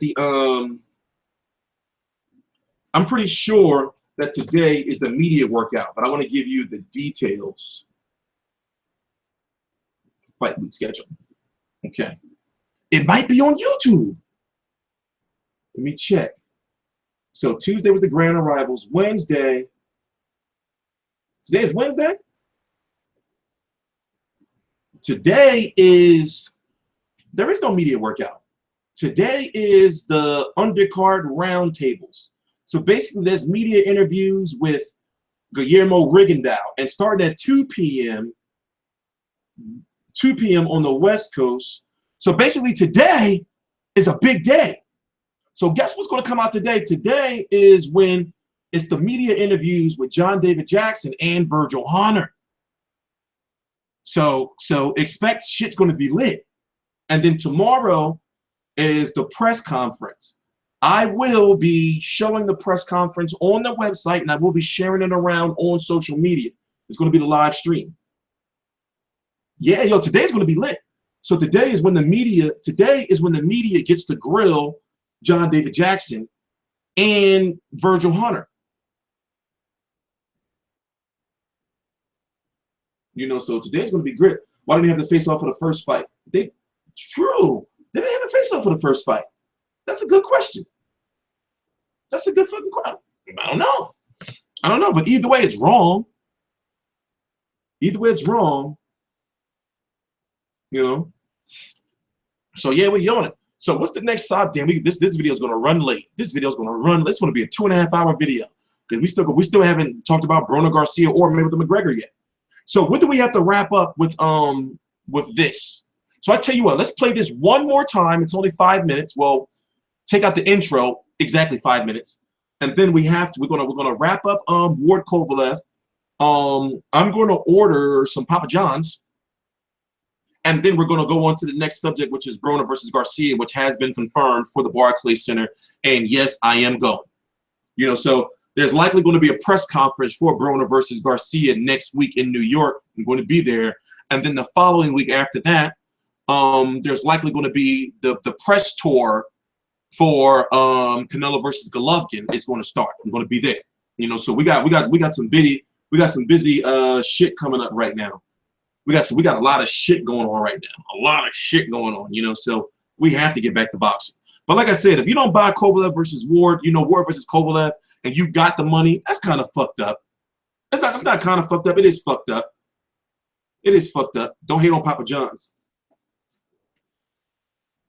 You know, don't hate on Papa John's. No, basically what it is that I gotta cook five days a week. So on a day like this, you know, I'm not cooking, man. Like, so me and my pop gonna fuck that pizza up. I'm not cooking, man. I be cooking a lot, yo. I cook a lot. So let's get to where we are. Let's take this 5-minute break. What did I need to do? Damn, I should. Let me drink this and make another one. So let's take a 5-minute break, and then we're gonna wrap up Ward-Kovalev. If you don't know, today is when the media gets to grill John David Jackson and Virgil Hunter. Tomorrow is the press conference. You know, so that's according to the fight week schedule. So what I'm going to do is we're going to listen to this one more time, and then we're going to move on to we're going to wrap up Kovalev Ward versus Kovalev talk, give our predictions, and talk about how, and then we got to move on to Broner versus Garcia, and then we're going to wrap up the video with Mayweather versus McGregor. And also, for those who don't know, this is actually going to be the time slot for my podcast, because right now it is 2 p.m. here or 1:55. Let's just round it off so we don't fucking sound stupid, right? It's gonna sound really dumb. So it's 2 p.m. here, 11 a.m. over in LA, 7 p.m. over in London, and 6 a.m. over in Australia. So that's an excellent time for a podcast, right? Because it reaches like all the different, at like a good time. It's either you're getting off work or you're going to work and you're getting boxing news. But however, it's not gonna, it's gonna be on Mondays, you know, every Monday, you know. Every Monday, and we will do special ones, you know, for like press conferences or things like that, you know. So hang in there. I'm gonna be right back. Let's play this again. So listen carefully. Listen carefully.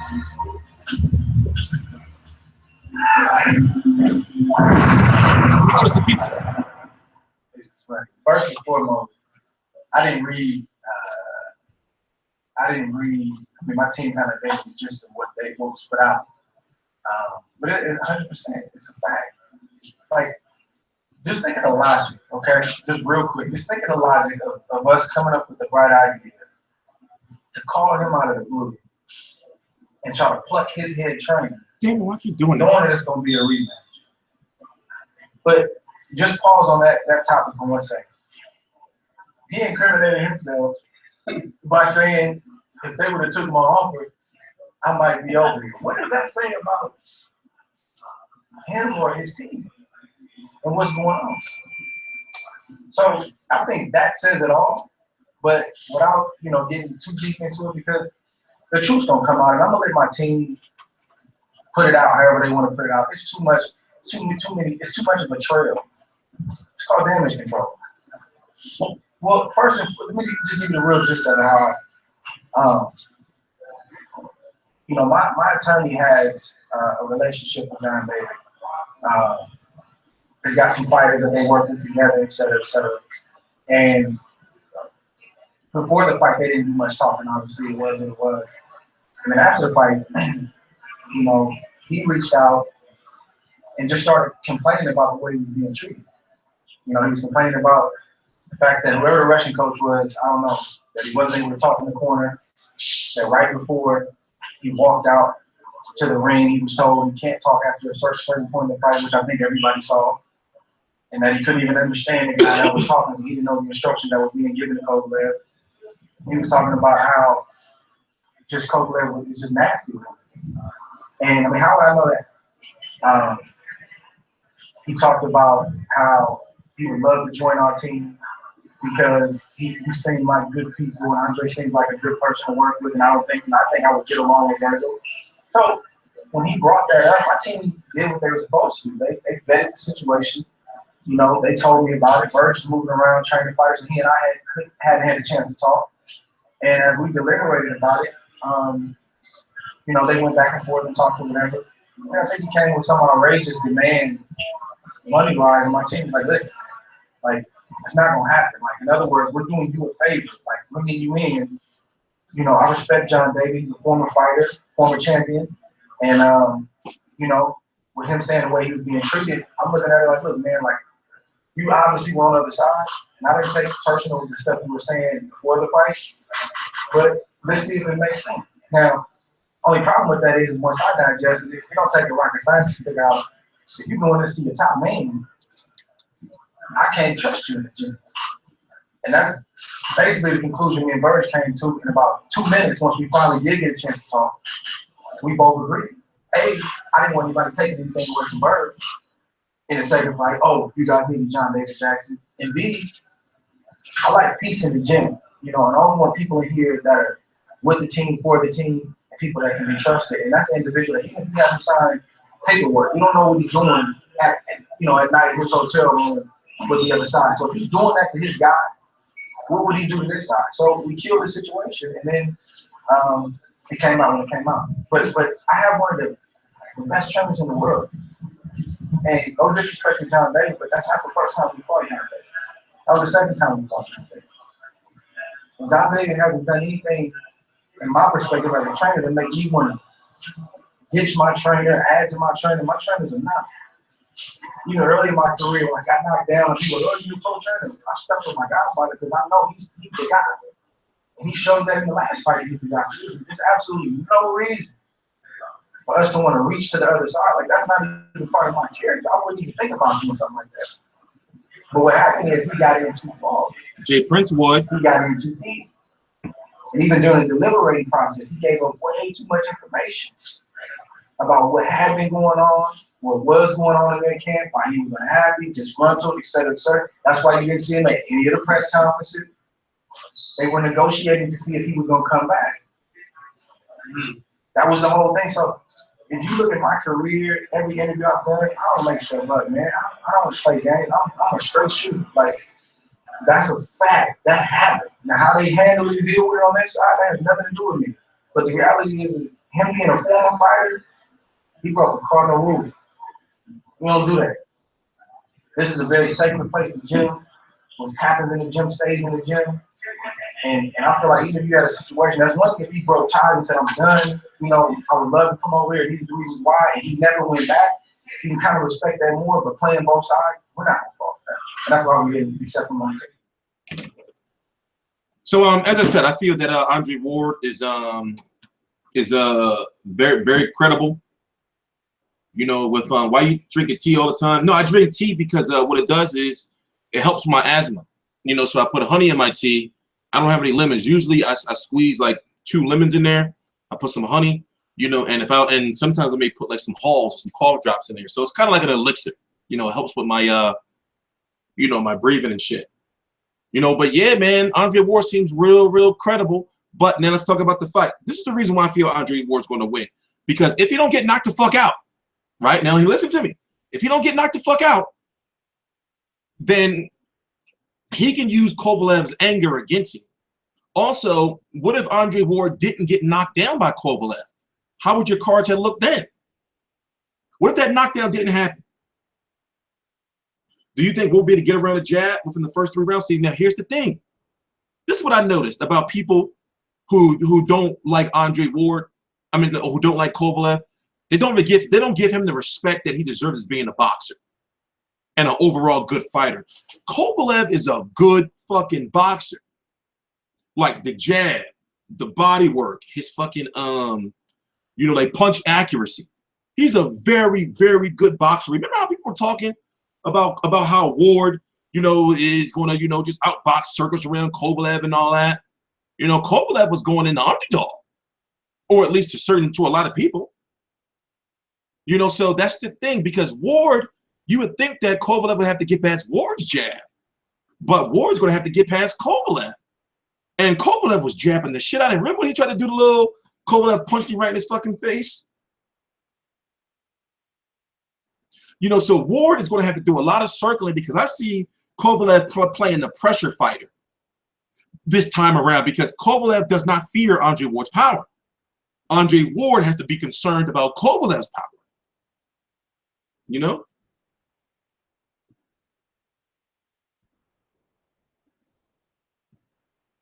So I'm just, you know, I'm wondering, man. I'm wondering. So I pick Andre Ward because if he doesn't get knocked down, and if he tries to stick to the same game plan that he had in the first fight, whereas as far as him going to the body, you know, then, you know, I'm kind of I'm giving him the edge. But Kovalev knows that he has to be better conditioned. The guy's been saying, like, yeah, you know, I was gassed after round 5. And you can tell that he slowed down after round 5, but the fact that if he was really gassed after round 5 and he was doing what he was doing, and many think he won the fight. Kovalev is not a joke, yo. What do you think about the PE talk in Ward's camp? Well, Ward did confirm that he is using VADA. And he said he's been tested 5 times already. You know, so the only problem with that is what Ward said was, well, you know, like, make sure you basically, he got real defensive on the media call when the reporter had asked him about, well, you know, Ward, can you touch on the VADA situation?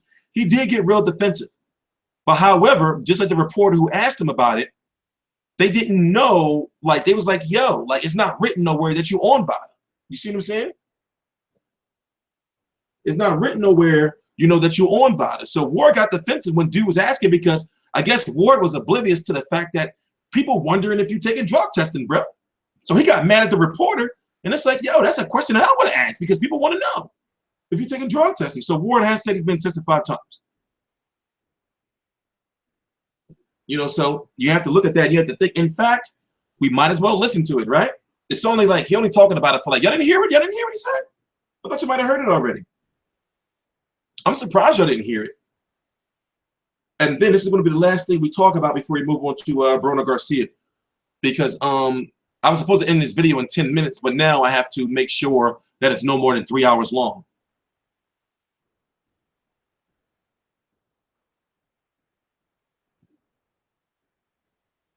So where is it at? Where is it at? So the reason why I'm playing this is because people may say that they heard it, but a lot of people didn't. So we want to make sure that we touch on everything. We want to make sure we touch on everything. So for those who don't know, my goal is to... You have Team Ward. To start the call, I would like to introduce Michael Yormark. Hold on. A little bit more uncomfortable. I do feel like I'm calling from Beirut, Lebanon. I'm missing the Warriors games, but can y'all hear? There's been some uncertainty out there and differing views and different statements about. Can y'all, before we let it play, this is the question right here. Before we let it play, can y'all hear it? Can somebody let me know if y'all can hear this clearly? You in VADA, the drug testing. Are you enrolled in VADA for this fight? And have you been tested if you are? I don't know what you're talking about. I actually just saw VADA yesterday. I've been enrolled. And it's actually my idea to get enrolled. We both decided to enroll, so I really have no idea what you're talking about. So what? Decided about 10, 11 days away. And I'm good. How are you? Oh, pretty well. I'm calling from Beirut, Lebanon. I'm missing the Warriors games, but in any case, there's been some uncertainty out there and differing views and different statements about where things stand with you in VADA, the drug testing. Are you enrolled in VADA for this fight, and have you been tested if you are? I don't know what you're talking about. I actually just saw VADA yesterday. I've been enrolled. And it's actually my idea to get enrolled. We both decided to enroll, so I really have no idea what you're talking about. So I have just seen some uncertainty online, but so you are I just wanted to make sure you are enrolled, and have you been tested since you've been enrolled? Uncertainty from where? I can't hear. Uncertainty from where? Where did you get any uncertainty from? I was just looking around online. Now you see how he got real defensive? He got real defensive, and it was like, well, damn, let the brother ask the question. Let the brother ask the question. I'm making one more glass of tea. Excited about or cup. Thanks, Cam. So now that all of our speakers have been introduced and have spoken, we will now open the line for questions.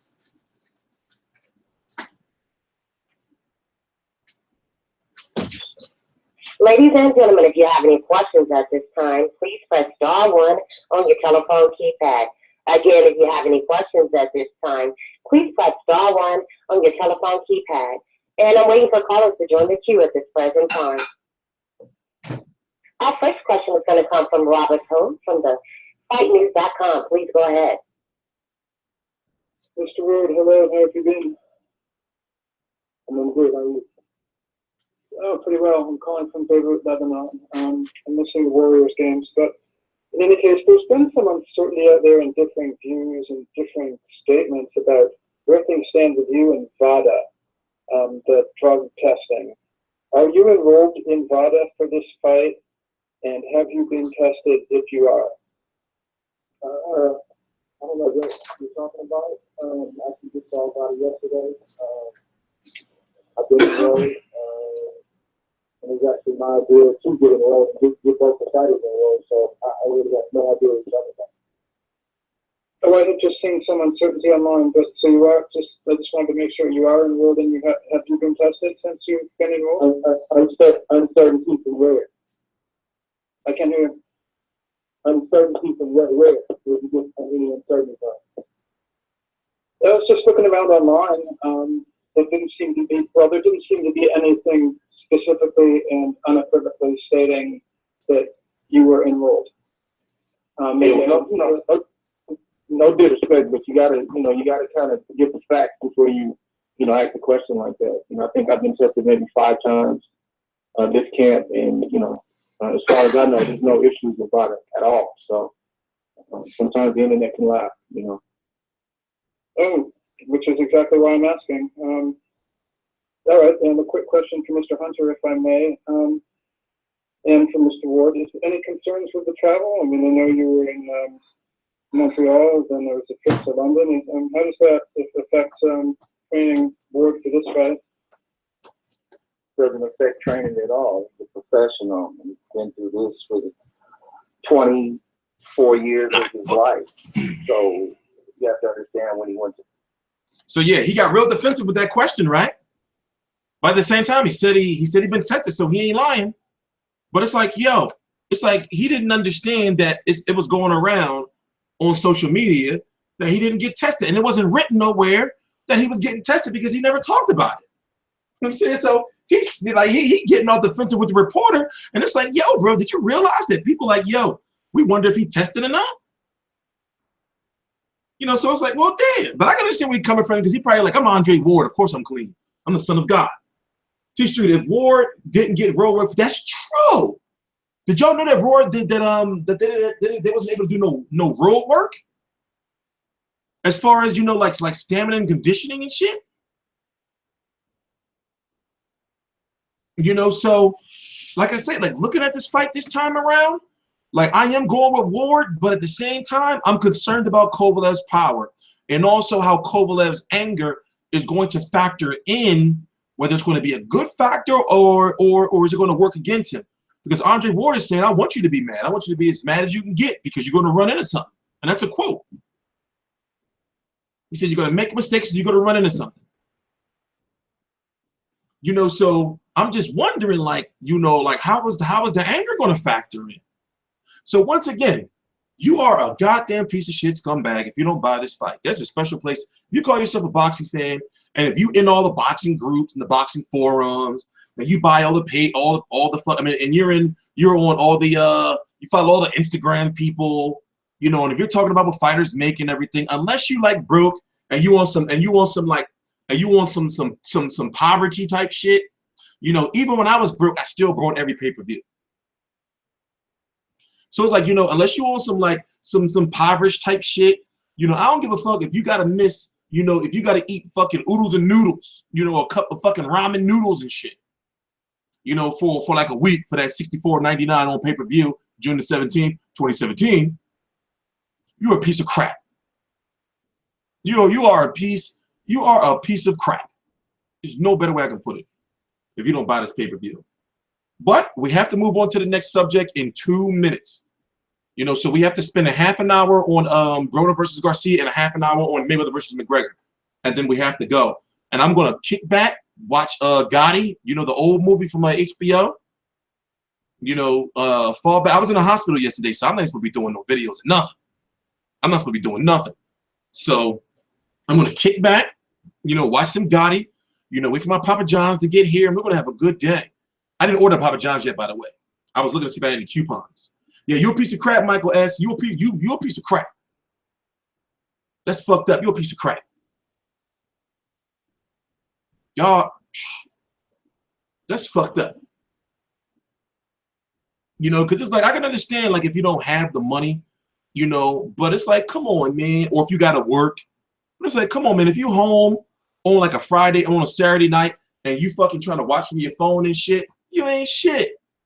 You ain't shit. There's a special place in hell for you, man. There's a special place in hell for you, you stoners. You know, so Broner versus Garcia is official. They announced that it's going to be in the Barclays. Let me tell you how much the ticket's going to cost. Let me tell you how much the tickets are going to cost, you pieces of crap. You're not going to buy them.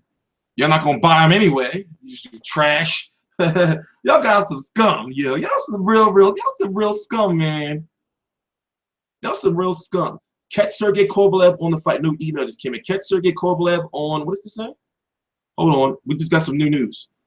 June the 14th, tonight, a new edition of the Fight Game is coming on with Jim Lampley, and Kovalev is going to be on there. It starts at 11 p.m. Eastern tonight. So a new episode of the Fight Game with Jim Lampley is on, and Kovalev is going to be a guest. So, of course, you're going to be talking some crazy shit. You know you're going to curse and probably say, he's not Jay Woody's a motherfucker, you know? So that's tonight. Oh, yeah, I'm getting the tickets for Broner Garcia. So where's that? Where's that? Barclays Center to host blockbuster matchup featuring 4-division world champion Adrian Broner and undefeated 3-division champion Mikey Garcia on Saturday, July the 29th. Presented to you by Premier Boxing Champions live on Showtime. Tickets go on sale Thursday, June 15th at 10 a.m. Tickets are $9.50, $7.50, $3.50, $300, $250, $150, $75, and $50. Remember Movie Phone? You know, so shut that fight set up, Barclays. I mean, like is Broner Mikey Garcia as big as Thurman Garcia? That shit had more Barclays rocking, even though I wasn't there. But is Broner versus Mikey Garcia that big of a fight? Like, especially since, you know, Mikey Garcia is Mexican and New York is not known for like a lot of Mexicans, I guess. You know, I'm wondering, like, is Broner Garcia as big a fight as Thurman Garcia? I'm wondering. How big is the fight? But not a title on the line. Okay, that's credible. That's true. How big is that's true. That is true. That is true. You know, but at the same time, this fight is generating like a lot of buzz. Like this fight is generating like a lot of buzz. People say, "Oh shit, it's the biggest fight of the summer." You know, outside of Canelo Golovkin, of course, but that's kind of considered the fall, I guess. You know. But yes, Broner does need this win more than they fucked it. Should have been in Texas or LA. Well, here's what I've been hearing is that Broner didn't want to fight in LA. He wanted neutral ground. You know, but I do feel that the bigger money would have been in LA and then Texas. That's what I do feel. You know, that's what I do feel. Yeah, there's gonna be a whole bunch of Puerto Ricans showing up, I guess. You know, Hispanics. The combination of Broner popularity and Garcia's rep should sell. Yeah, that's true for over in LA, but Brooklyn, it's like I can put it this way. I guess it's the neutral ground. I guess it's the neutral ground. I don't have no motherfucking fire stick. I listen. Just every single pay-per-view I purchase, I put on my Instagram. Every single pay-per-view I purchase, I put on my Instagram. You saying so? Trust me, bro. Two streets don't fuck around like that. In fact, who are you? You should be put on timeout saying some scumbag shit like that, you piece of crap. You piece of crap. So I'm just wondering, like, is that really like a big fight? You know? I mean, it's a big fight to us. And yes, Al-Haymon does have New York popping. It's a big fight to us. But, like, how big is the fight, like, really, really, really? You know? You know, so it's, I mean, I don't know, man. I don't know. I'm still kind of torn.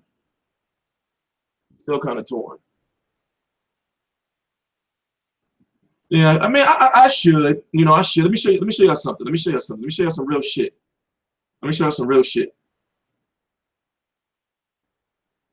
Just in case anybody want to think I'm clowning around. I do this every month. This is my, you know, as you can see, it's my cable bill. Now listen, wait till you see this shit.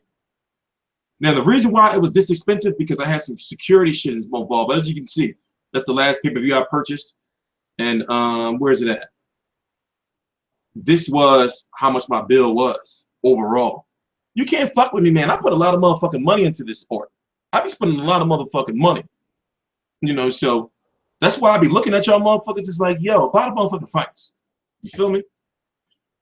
You know, so yeah, Brooklyn is neutral. You know, yeah, man. Looking at the, I be sad as shit. Like, and put it this way, my cable bill is going to be cheaper now, but normally my cable bill is my bill is supposed to be $224 plus like $40 a month for the extra shit I get.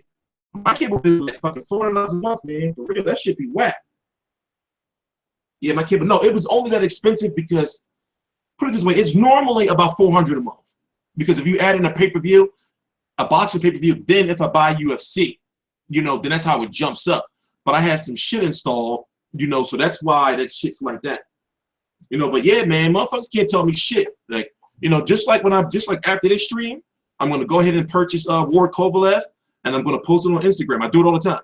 You know, and then what I do is I always shun people. So when I buy a fight, I post the fight. You know, I post a picture of me buying the fight or a video, and then I shun you.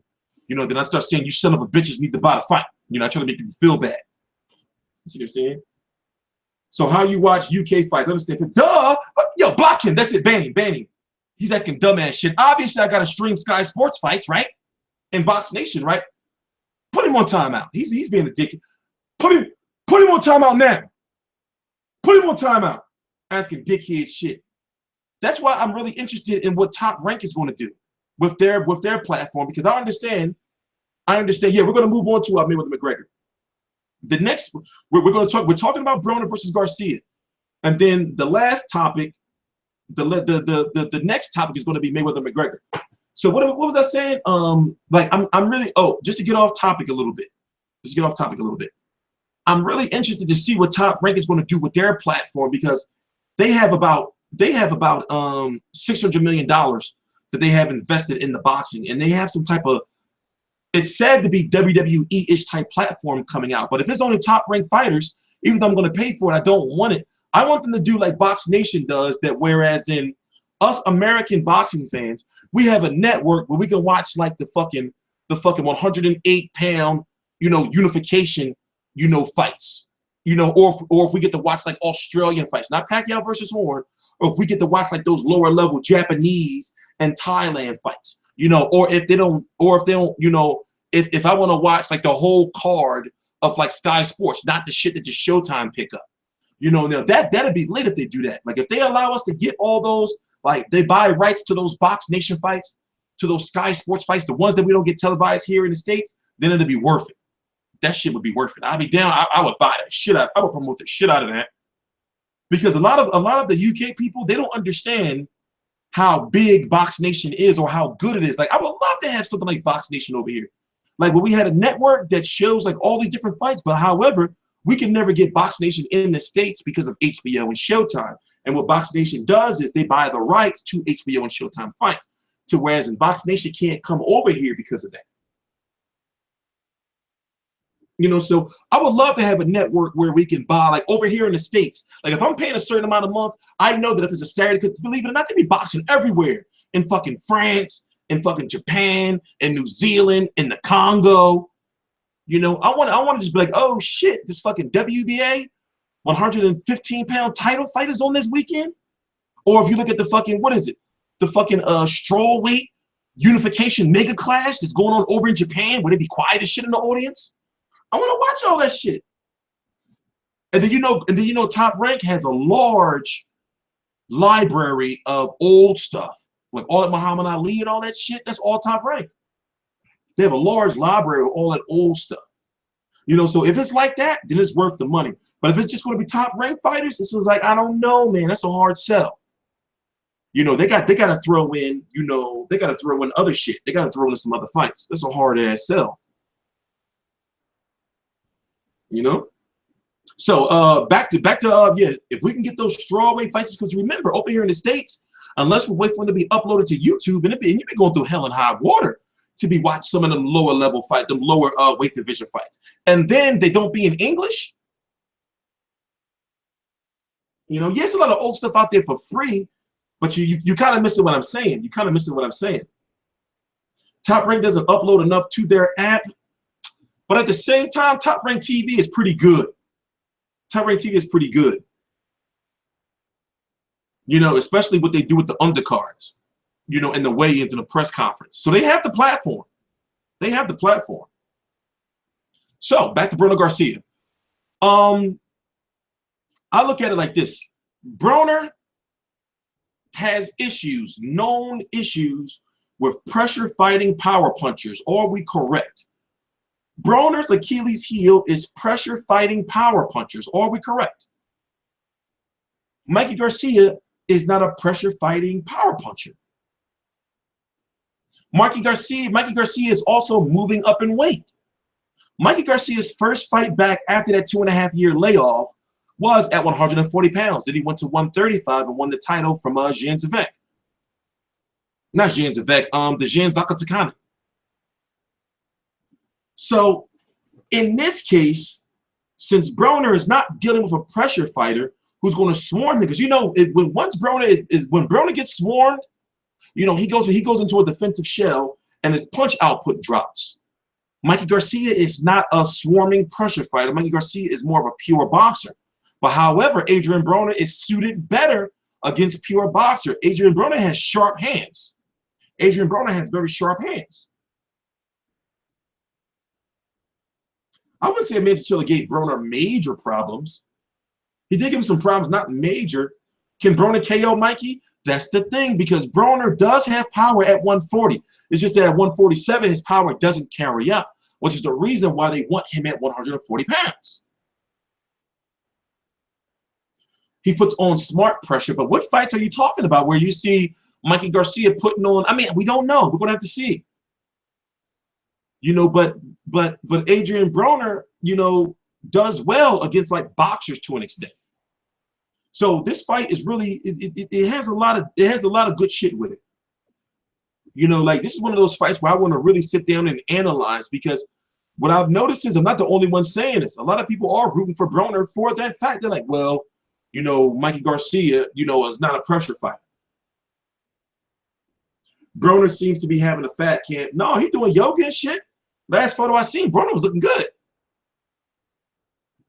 And what? There's like, what, 45 days until July 29th. 45 days, that's just not long away. You know, that shit's like, what, 6 weeks away? You know, so as I said, for those who don't know, there's a press conference next week. Or I'm not going to say it is next week. Usually since the fight was announced today. But then again, they might do some shit like where they've done it before, like where they won't have an initial press conference, but they'll have one during fight week. So that may not be. Can you talk a little bit about Rigondeaux too, please? Well, it's like this. Rigondeaux's in a situation where he's going to have to move up if he wants to get bigger fights. Now, I understand that, you know, well, he's a natural 122-pounder, but in order for him to get big fights, he's going to have to move up. And also, don't fall for the bullshit, because Bob Arum was so mad at Rigondeaux. He really wanted to make Lomachenko versus Rigondeaux, but it was going to have to be at a catchweight. Rigondeaux turned it down. You know, so don't fall for the bullshit. I love Ward, but he got wobbled with the jab. Well, we're done with Ward. We talked about like Ward-Kovalev for about an hour. You know, so now we're talking about Broner Garcia, which is going to be the Barclays Center on Showtime. What venue? It's at the Barclays Center. It's been official. It's at the Barclays Center. Tickets are $950, $750, $350, $300, $250, $150, $75, and $50 get you in the door.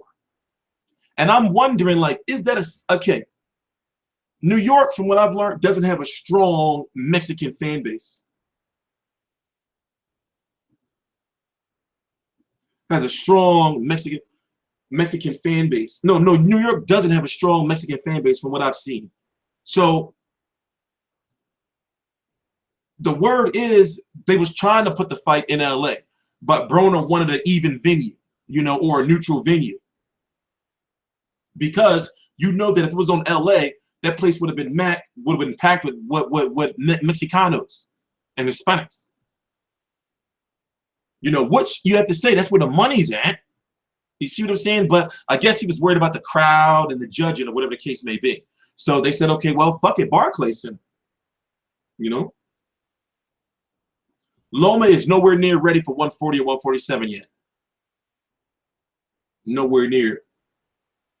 Why is Rigo always bitching when he's turning down fights? Yeah. You know, I don't know, man. I don't know. So the Broner Garcia card is going to be Broner Garcia, Broner versus Garcia, Jared Swift Hurd versus Austin Trout for the IBF title at 154, and Jorge Sebastian Hyland versus Jamal Charlo for the WBC mandatory for the winner of Canelo versus Golovkin.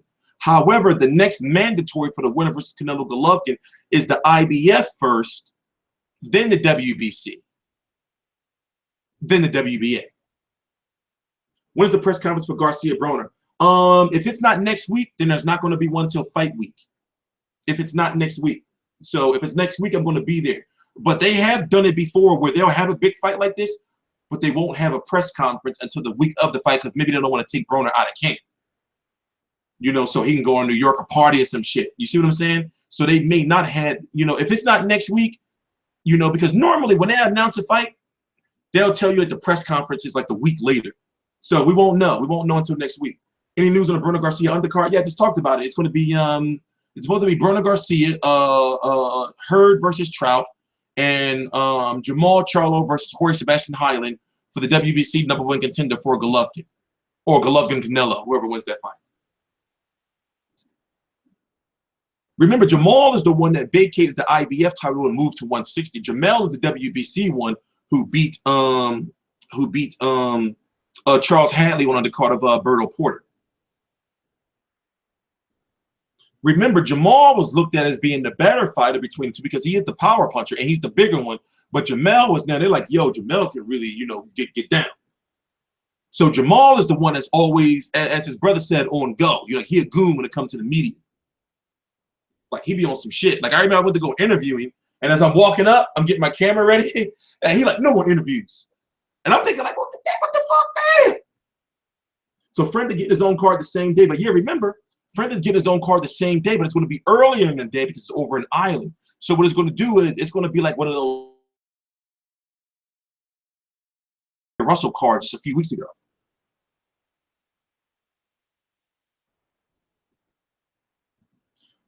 Was Jacobs really trying to step in to fight Billy Joe? We don't know. Danny Jacobs is rumored to be in negotiations, or Al Heyman is rumored to be in negotiations with HBO to have Jacobs on Canelo versus Golovkin, not against Lemieux, but on the card and to sign a long-term deal with HBO. Like, HBO wants him back. Yo, Danny Jacobs is like a star now, yo. Even in defeat, Danny Jacobs is the fucking man. You know, so they need to really like work. They need to really market him like right, not to fuck up his momentum. And I hope that, and he has to fight this fall because they can't have him going on a layoff. Like when he's got the momentum behind him. You know how big that is for somebody from New York, like Danny Jacobs, to fight on pay-per-view, HBO pay-per-view in Madison Square Garden? If I was him, I'd be hyped as shit. I'd be like, yo, shit is fucking finally taking off around here. Well, no, that's not the case. See, if Canelo wins, pretty much they already got him set up to fight Lemieux in the fall. And then Cotto again. You see what I'm saying? So they already got his path pretty much set out. You know, so now that we're done with Broner Garcia, unless there's any more questions, the tickets go on sale tomorrow. It's going to be on Showtime July the 29th. The card is Broner Garcia, confirmed by Jared Hurd. It's going to be Swift Hurd versus Austin Trout for the IBF title. And the talk is it's going to be Jorge Sebastian Hyland. Well, Jamal Charlo versus Jorge Sebastian Hyland. And what else? There may be a press conference next week. Maybe. And if there's a press conference next week, then obviously I'm out there. It's going to be hot as shit. But we're going to do it right. Hurd versus Trout, yep. For the IBF title at 154. How was Austin Trout getting the title shot? I don't know. Ask me no questions. I tell you no lies. I don't know. That's down. Just leaving it alone. I'm leaving it alone. You know, I'm leaving it alone. I like the fight because it's a big fight for Hurd, but also it's a fight for Trout. It's like a crossroads fight. You know what I'm saying? So put it this way, Trout has to win.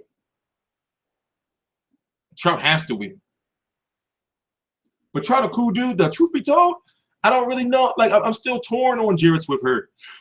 You know, I'm still torn on him. You know, so, but like I said, this is a big fight for him, man. Yeah, Trout was a WBA champion. I remember he beat Cotto. He beat Cotto after Cotto fought Mayweather. You know? Then he had that good-ass fight with Canelo.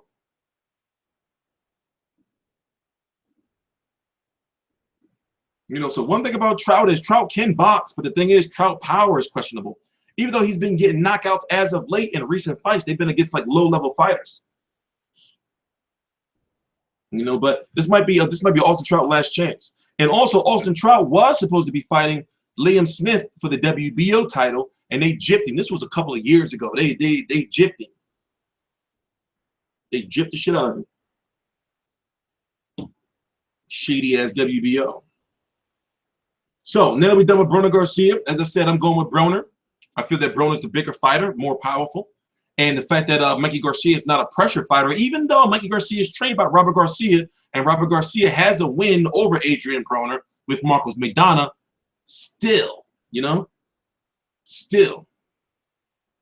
I feel that Broner does have the edge.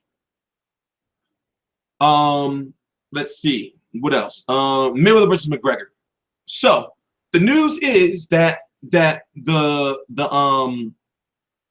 reservation, you know, for the MGM Grand has been retracted, meaning for August the 26th. Many people thought that Mayweather McGregor was going to have. Many people have been saying that Mayweather McGregor official for August the 26th.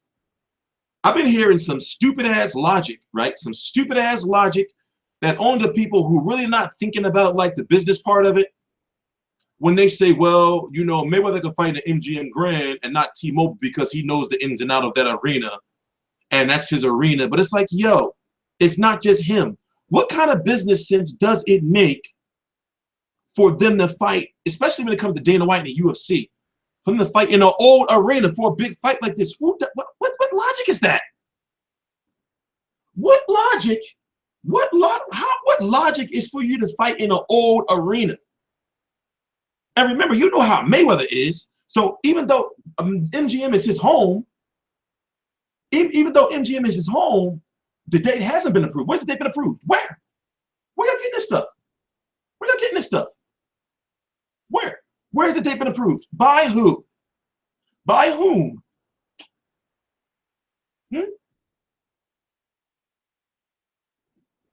So it's like this, right? Let me pull up something for you.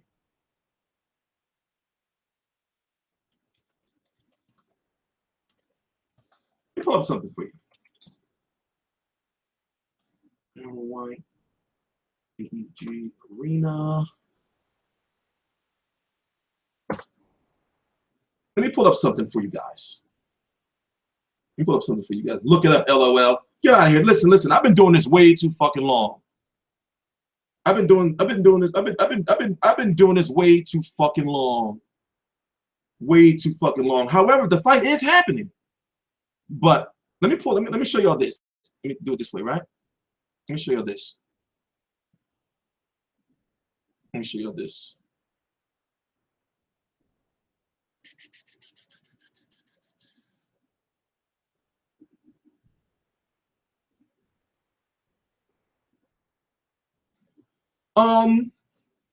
Mayweather and Dana White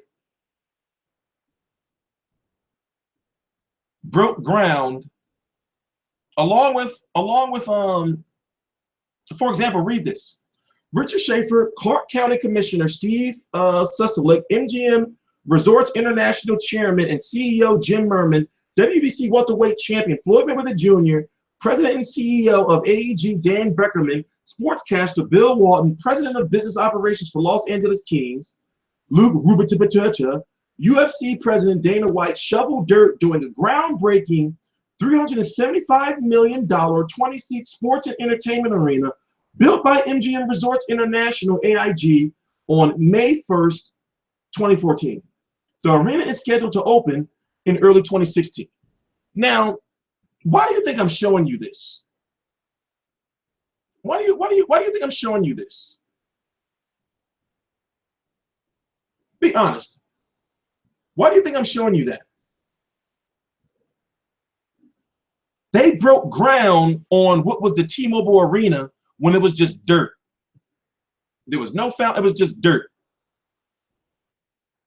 So imagine how those other people imagine how those other people in the photo or that was at this groundbreaking event, right? Imagine how they would feel if they don't hold this fight in the T-Mobile Arena. Did you know that any UFC event that happens in Vegas happens only in the T-Mobile Arena? So what I'm saying is this. What I'm saying is this. Unless they are rushing, it makes no business sense to anybody to have a fight of that magnitude. I don't even think Al Heyman would approve that. He'd be like, no, we ain't fighting in that old arena. So it's like, I can't follow y'all logic. Like when y'all say, well, that's Mayweather's arena though. No, now Mayweather has a new arena. Technically, the T-Mobile Arena is his arena now. Like when it comes to boxing. So it's like, why would he go? It doesn't make any sense. Do you think Dana White would be like, okay, well, yeah, we're going to fight. There's too many people involved. I think it's going to be an October date. I think October or November. And I think that MGM card would have been a Mayweather Promotions card. It just doesn't make any sense. They got gold shovels and shit.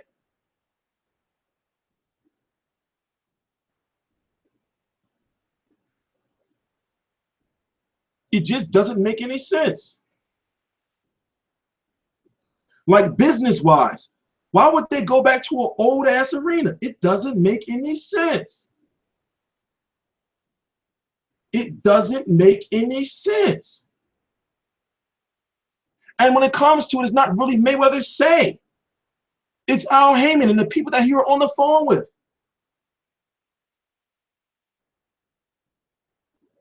I hate when they do this shit. Fuck you. Get out of here. I'm not signing up for your email.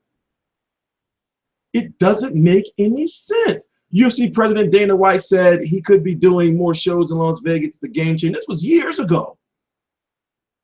This was 3 years ago. And the T-Mobile Arena holds more people, correct? What you know about T-Street, Mayweather has never fought in the T-Mobile Arena. He doesn't own it. Well, guess what, dickhead? Ban him forever. Because Mayweather's last fight against Broner was before the T-Mobile Arena opened. Ban him. Somebody ban him. I'm done with him. Ban him forever. Go make a fucking another fake account, you bastard. Ban him. I'm not talking about putting him on timeout. Ban him. Ban him. Yes, yes, it's still the MGM. It's the new MGM. Where's my mods at? Ban Liam Riedel forever, for eternity. Say some dumbass shit like that. No shit, he ain't fighting the new T-Mobile Arena. Because when he fought fucking Andre Berto in September 2015, the T-Mobile Arena didn't open until what? May or April or some shit of 2016. You son of a bitch. Anyway, I'm sorry, guys. Let's get back. I get a little, I get a little riled up sometimes. I get a little bit of an uproar. I get a little bit of an uproar. Thanks, Peter. Son of a bitch. I gave that guy many warnings about saying the dumb shit he be saying. Fucking people can't see what's in plain sight. What you mean? Just because? Like the fight is happening. I just don't like put it this way, right? From a like I said, the best way I can say it is look at it from a business sense. Unless they're rushing, unless McGregor has to be back in the UFC by December or some shit, they can just wait a couple of weeks.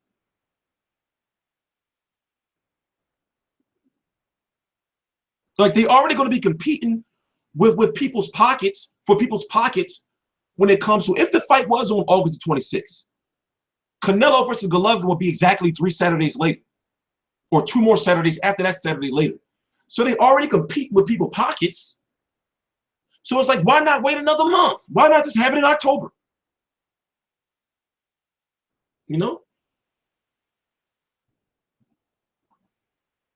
Makes no sense. Since you a link on Instagram, date approved by Mayweather Promotions. For what though? You're missing what I'm saying. Did you know? Let me say this like this, right? Let me say it like this. Let me say it like this.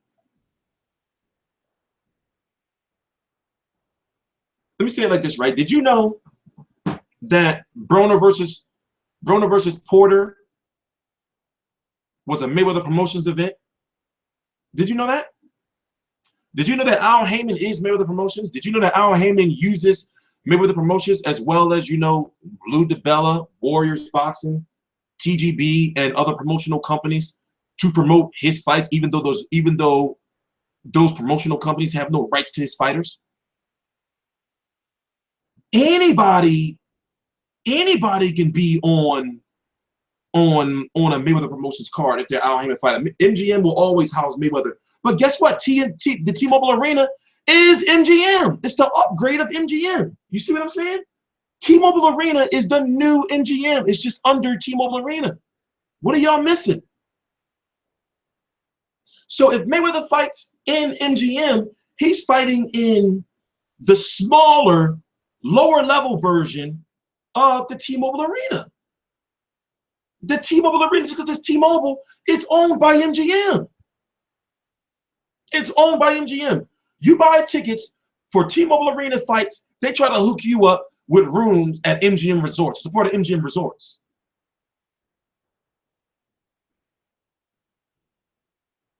Like, once again, mentally, I'm thinking like that fight not happening in no regular MGM Grand. And also, when people send me shit, right? You know, he sent me a DM saying Mayweather Promotions event approved for August the 26th. That shit don't say approved for McGregor. It's a Mayweather Promotions event. That could be a Danny Garcia headlining Mayweather Promotions. You know, and the best example I can use is fucking Broner versus Porter was Mayweather Promotions, along with many other fights. What other Mayweather Promotions fight that didn't actually involve a main event, that involved a main event that wasn't fighters from Mayweather Promotions? So that's all I'm saying, guys. You know, like, look at the logical part. And also, August the 26th is 74 days away. August the 26th is 74 days away. 74 days away. That means the fight would have to be announced next week, and they would have to have a training camp. You know? They still got to do it. And remember, this press tour for Mayweather McGregor won't just be, you know, just cities. They got to go to Ireland. And they'll fuck around and do the UK too. And then they got to do in the States. They got to do Ireland, right? They'll likely do the UK. Then they got to do New York, fucking Las Vegas, and LA. Where else has a strong Irish population? Yeah, the date could be for anything. That day, August 26th, could have been for anything. That day, August 26th, could have been for anything. You know, it could be for anything. You know, it can be for, but at the same time, it could be for anything. You're trying to feed me news, but remember, this is what I do. So it's like the news you giving me, somebody already sent me that shit like yesterday. My inbox be lit. My inbox be lit. Yeah, Boston. I don't think they would do a press. Yeah, they could do Boston. They could do Boston. You know, but that'd be too much of a big press tour because you already know they got to do Ireland. They have to. You know, for McGregor, they got to. You know, and then remember, this is a co-promoted event. So basically, you know, Mayweather could get the pick, his side get the pick, where they do their press tour, and then they got to also appease, you know, the people who are going to be buying this fight. The people who are really going to be buying this shit is really going to be Irish fans and UFC fans for real, for real, for real.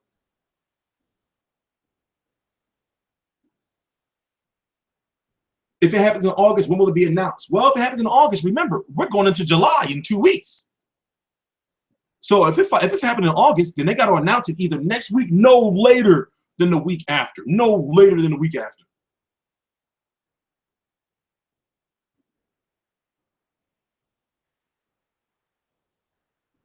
You know, no later than the week after. You know, I read something earlier where they said that, you know, now Mayweather, you know, Promotions have retracted, you know, for the date. Do you think there will be even more mixed circle in the octagon? Let's hope not. Let's hope not. December more likely. December is safe, but at the same time, Dana White does want Conor McGregor back in the ring. I mean, back in the octagon. So I say, put it this way, like I say October or definitely November. I say October though. I say October. I say October. And also, let me tell you, somebody from Mayweather Promotions is going to spill the beans. One of those fighters. That's how I found out about Mayweather Pacquiao. You know, because it's the people that be around the fighters. Not the fighters themselves, the people that be around the fighters. They be having all the inside news because they be in their houses and shit. I say late this year, early. No, I say next year is dead. I say if it doesn't happen by December, it's not happening. But they all, put it this way, they're already in advanced stages. I say the next thing we're going to be looking for is for news to come out that Conor McGregor hires a team.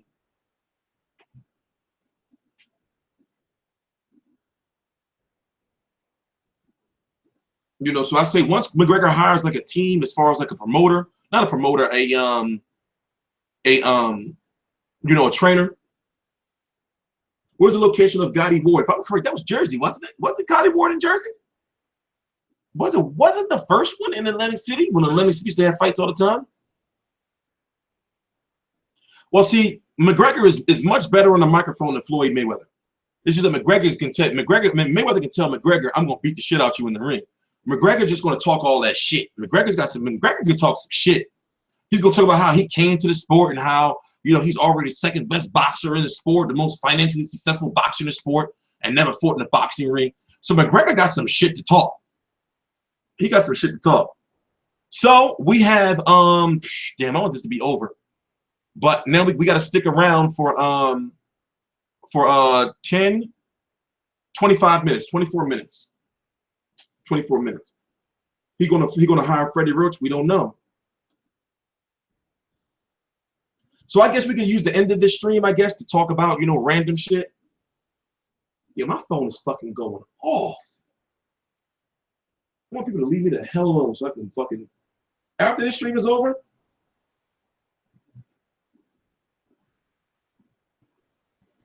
I'm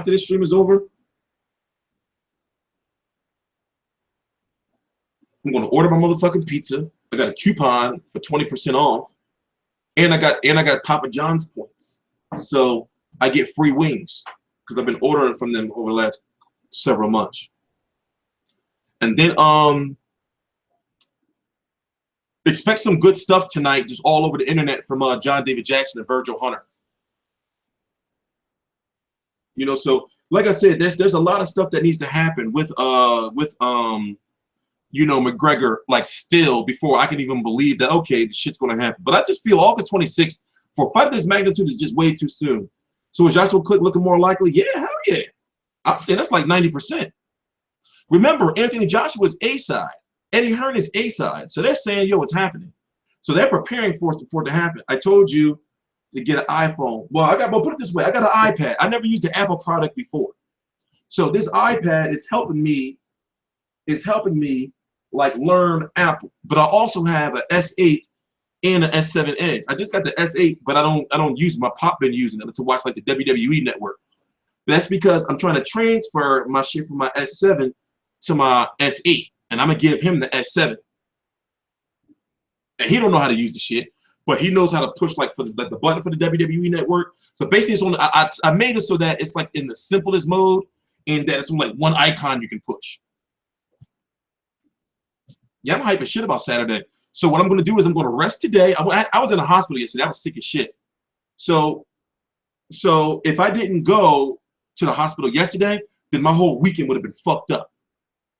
You know, so I'm glad I got that out the way. I went to the hospital, and today, I would put it this way, I wasn't supposed to do shit today. I'm going after this is over, I'm going to order pizza. You know, that's going to be our lunch and dinner.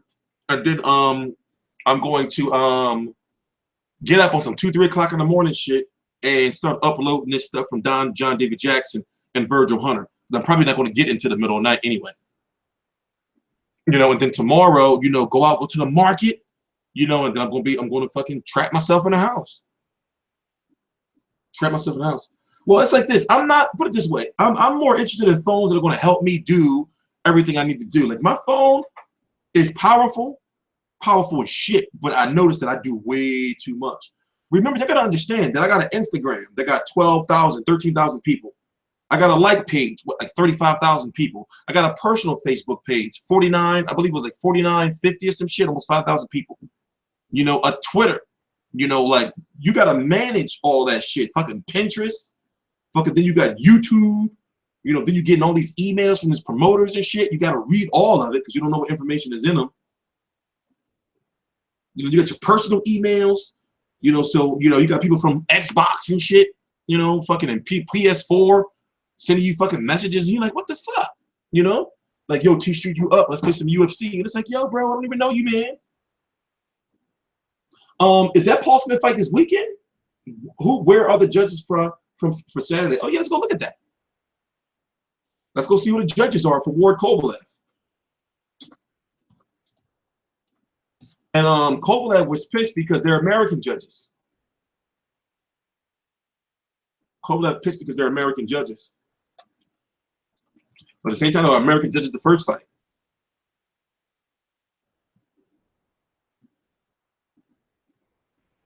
No, I don't eat no fucking Hawaiian style pizza, dog. I get mushrooms and jalapenos. The judges are Glenn Feldman, Dave Moretti, and Steve Weisfeld. One of these judges is controversial. I forgot which one it is. I believe it's Dave Moretti.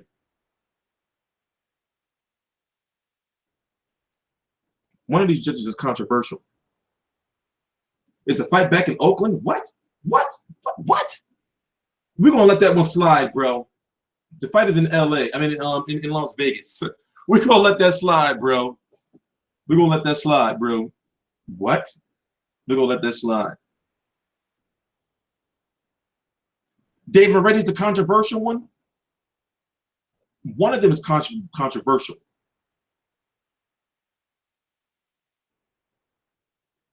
Andrew better than iOS handling notifications. I don't know. I guess. Yeah, there is no rematch clause. No, it's in Vegas, bro. It's in Vegas. It's in Vegas. Yeah, there's no rematch clause. Yeah, there's a controversial judge. There's a controversial judge. It's in Vegas. And it's $64.99 on pay-per-view. So I know y'all get paid tomorrow. Just don't buy no dumb shit. Don't eat out for a couple days. It's for those who got to go to work. Don't have no lunch for a couple days and scrape up some fucking money. Scrape up some money, you know, and buy the goddamn fight. No, Kathy Duva is a very nice lady. I like Kathy Duva. I got a crush on that woman. If anybody heard Kathy Duva, I'm coming for you. I'm coming for your head. Teach you going back to the streets. If you fuck with Kathy Duva, teach you taking it to the streets. You better don't you mess with Kathy Duva. Don't you mess with her. Kathy Duva is a butterfly. Don't you mess with her, yo. Go get your fire stick. You son of a bitch. Who did you have winning the first fight? I had Ward. And truth be told, I took a lot of heat because let me tell you why I took a lot of heat. I'll talk about it. It's because people thought, because what goes around on YouTube with the racial shit, that people thought I was picking Ward because he's black. So basically, I was seeing a lot of comments that they said, "Oh, I should have known the black guy was going to pick Ward." But in reality, I have a fucking reputation for being a coon. I have a reputation. I have a reputation. I have a reputation for being a coon. And I was like, well, goddamn.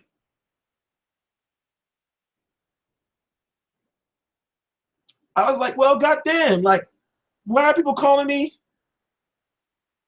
Why are people calling me Eric Cartman? They'd be like, yo, this guy's the coon. And I'd be like, what? That guy's a cartoon.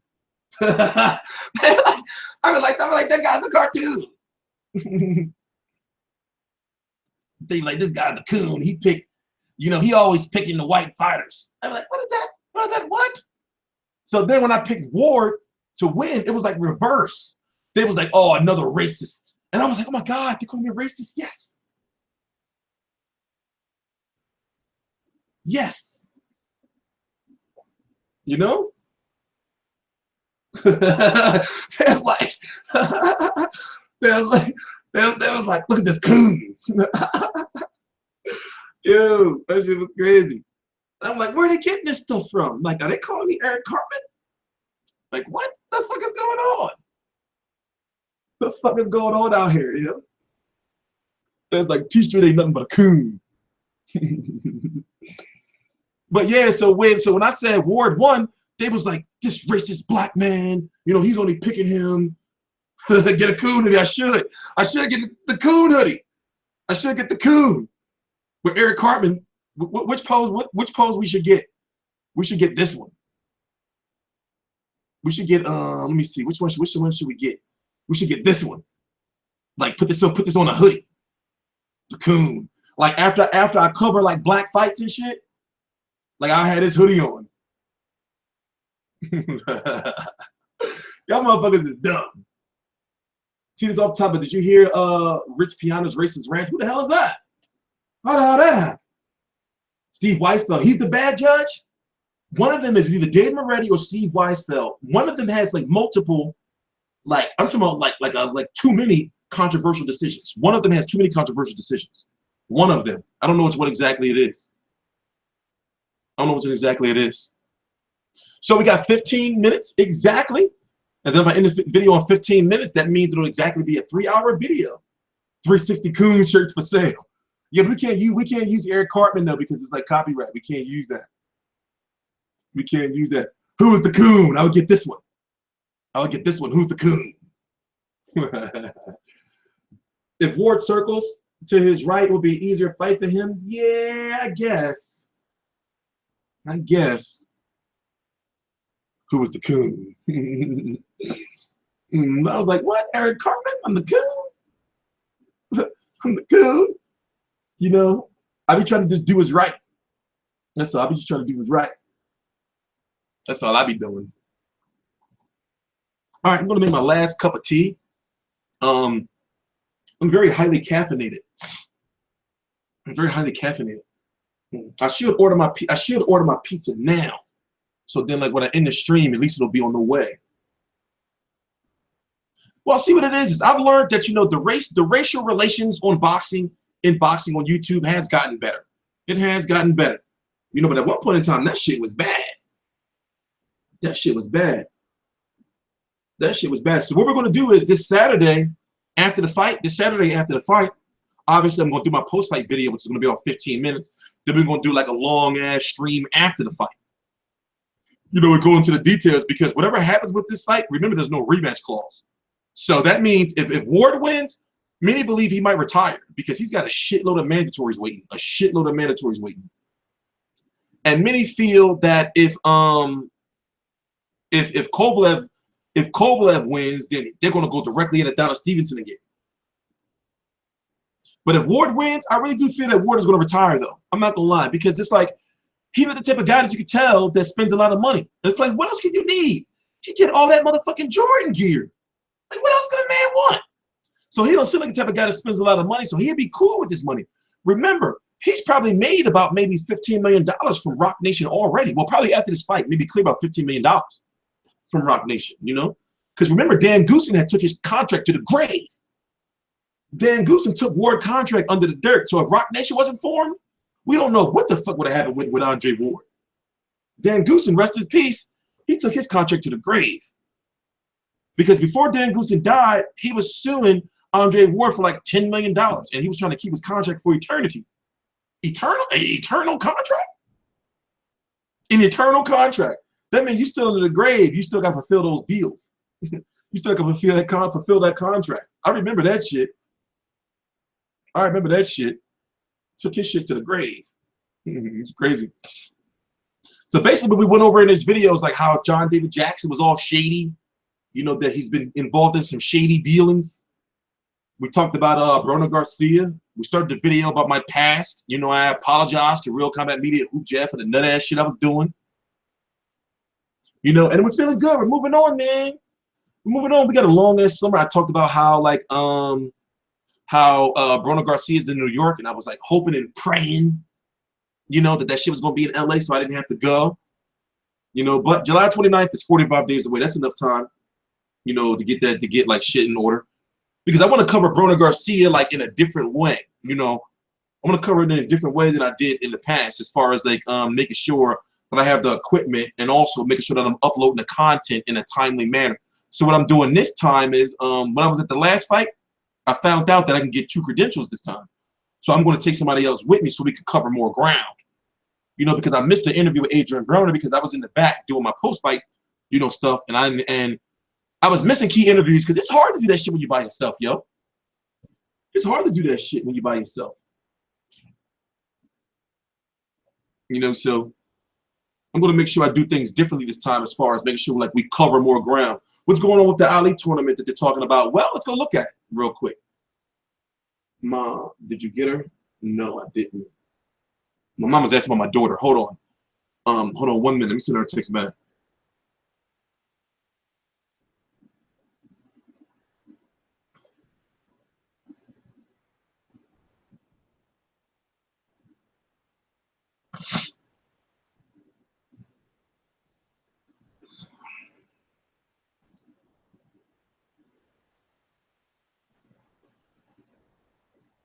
Hold on 1 minute.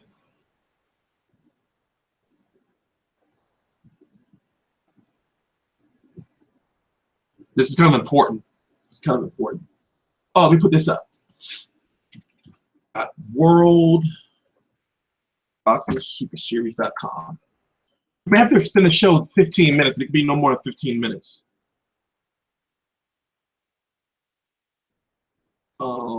This is the official website for that that tournament that's coming up.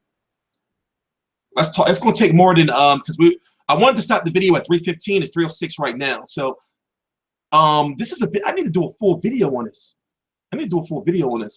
So I guess let's talk about it like while we're here. Let's talk about it while we're here. Let me show you. Well, here's the format.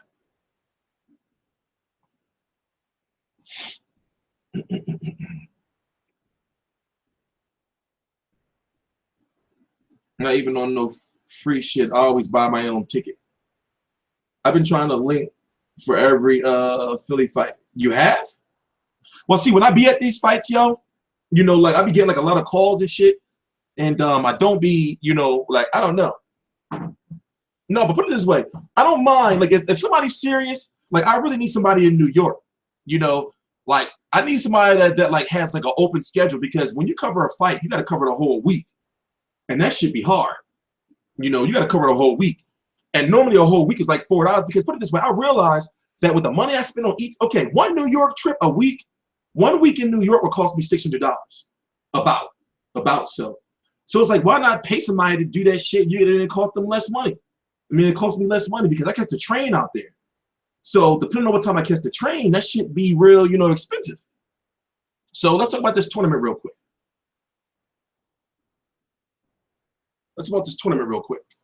So let's make this full screen. They already have boxers now.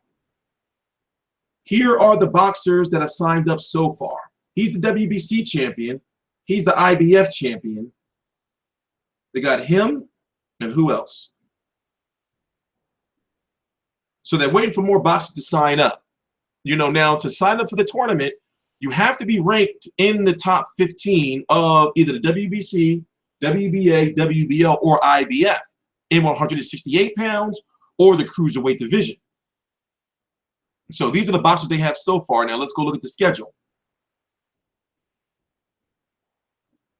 The tournament will use a bracket-style format to provide a clear and consistent schedule that is easy to follow. So basically, they're using like if you're an NBA fan, they're using an NBA a format as far as like the playoff format. You know, 8 teams. You know, they're gonna rank who's the number 1 versus the number 8, like kind of like that. You know, so let me finish reading this. Viewers at home will be allowed greater access to the boxers and the fight nights with additional program commissioned for each fight night across all platforms. Now, we don't know what the networks are yet. We do know that Showtime. We do know that Showtime is on board. Likely not HBO. We do know that Showtime is on board. We do know that I believe it's Sky Sports on board. And also, they're launching like a big social media thing where, you know, it's going to be a lot of promotion of the fighters. with additional program commissioned for every fight across multiple. Oh, we read that part. Every event will be revolutionary. Will use revolutionary technology to bring fans closer to the action, provide in-depth analysis and high definition coverage of each event. So it's going to be in September, October, you know, and then, you know, January, and then the tournament ends in May. So basically, to win the tournament, that means you got to fight every 3 months to an extent. Now, we don't know what their plan is for injuries. You know, that's what I want to know, what their plan is for injuries, because the Super 6 kept running into that, but also the Super 6 tournament was unorganized. You see what I'm saying? So this is a little press release they put out. You know, they send all this stuff to the promoters and everything, so you get all this stuff. I mean, to the media and everything. You know, so the first 3 names have signed up for the inaugural season of World. I'm not going to read all this shit. Y'all can read this shit for yourself. Go to the goddamn website. You know, let me see if it's any more news that we missed that we didn't talk about. So 2-weight classics, 16 boxers, 14 fight nights, 2 champions, meaning the 2 champions between the cruiserweight and the 168-pound division. So in each weight classes, 8 elite boxers will battle in a bracket-style elimination tournament with 4 quarterfinals in September and October 2017, 2 semifinals in January, February of 2018, and 1 final in May of 2018. The winners of the World Boxing Super Series will be rightfully receive the greatest prize in boxing, the Muhammad Ali Trophy. But also, do the math, there is $25 million spread across each of these divisions, across 8 fighters. So of course, the first you know, round, you're going to make a lot of money. You're going to make, no matter, even if you're the red side, not the A side, you're going to still make like $1 million. Maybe, I don't know exactly how much. You're going to make some good money. So imagine who's ever in the finals, they're going to make some old 5 to 10 million, you know, maybe more. Plus whatever TV shit they get. You know, so the tournament is shaping up great. You know, the tournament is shaping up pretty good, yo. So there's supposed to be a draft.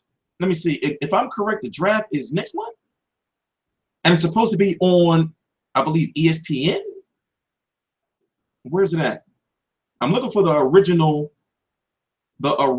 press release. What is this? I'm looking for the original press release. Just so we can know exactly when the draft is. Which one was it? Was it this one? Remember, all this stuff you can go look at the website, but this tournament is a big deal. This tournament is a big deal. I'm looking for where it says the draft. What is the draft?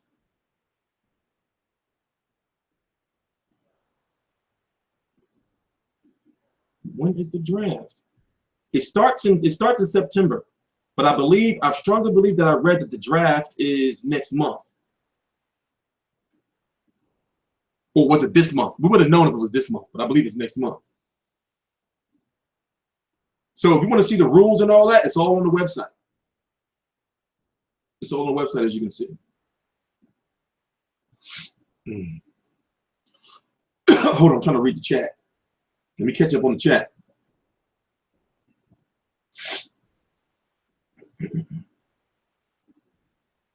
Well, see, remember, since they're using a cruiserweight in the 168-pound division, those are a lot of foreign fighters, or more so not American fighters. So you may say that you don't know them, but those fighters are well known.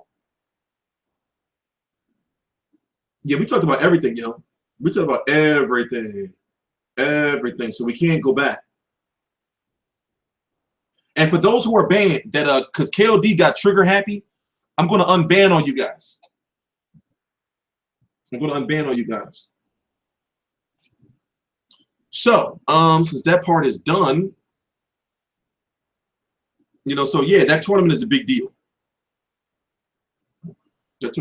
Is there a press conference today for Ward-Kovalev too? No, the press conference is tomorrow. In 2 hours, Kovalev and not Kovalev, John David Jackson and Virgil Hunter are going to be grilled by media in the Mandalay Bay Event Center. So basically, all the media is going to be there to grill John David Jackson and Virgil Hunter. So as I said, expect like a lot of good shit tonight. You know, on like all your social media, and I mean, on all like your boxing, platforms. I don't have anybody at the fight. I could have, but I didn't want to fuck around with it. But I will have the footage, but I won't have it until late tonight. So you'll see the shit that I'm gonna put up. You'll see the shit I'm gonna put up. Like later on, like tomorrow, because after this is done, I wasn't supposed to be doing anything today because I got to the hospital yesterday. I'm supposed to be just chilling. So after this is done, I'm gonna order some food. We got exactly 15 minutes left. That's good. I'm gonna order some food, and then go, and then fucking lay down and watch like Gotti and like old movies and shit. Because starting tomorrow is a very, very big day. Tomorrow is a big day. So early tomorrow morning, I'm gonna go out to the market, get all my shit for the weekend, and then Friday, Saturday, nothing but boxing. Because we gotta do our weigh-in results. Saturday obviously is the event. Then there's boxing all day on the event. I am late. I just watched your Mayweather video right before. I hope that you still think the postponed date too soon. Yep, we talked about that. We went into detail about everything. What do you think about Roy Jones saying in his prime he would have beat Ward-Kovalev? Prime Roy Jones was the shit, but if you really, really look at like the resume of like the fighters that Roy Jones was fighting, they was on nowhere near the level of Ward and Kovalev. And also, we see that Roy Jones don't have no chin for real. So what was his chin? But if he really was getting, I don't know, man. I don't know. Roy was the fucking man. Roy was the fucking man. Where can I watch the Hunter Jackson face off? You can't. That's the thing. They're not showing it. It's basically like how it works is they call it a media roundtable. So they'll have John David Jackson at one table and Virgil Hunter over at another table, but they're not there at the same time. So all the media is going to be focused on John David Jackson. All the cameras and everything beaming down on him, like, asking all this questions. Then 45 minutes later, they're going. Virgil Hunter shows up. John David Jackson leaves, and they do the same thing. So trust me, tonight shit's going to come out, and of course they're going to start grilling John David Jackson about this. And I know you don't want to hear it anymore, but we're going to play it again. I'm going to talk about it one final time.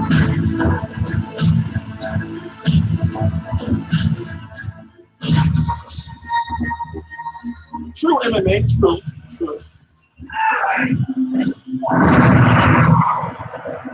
listen to this.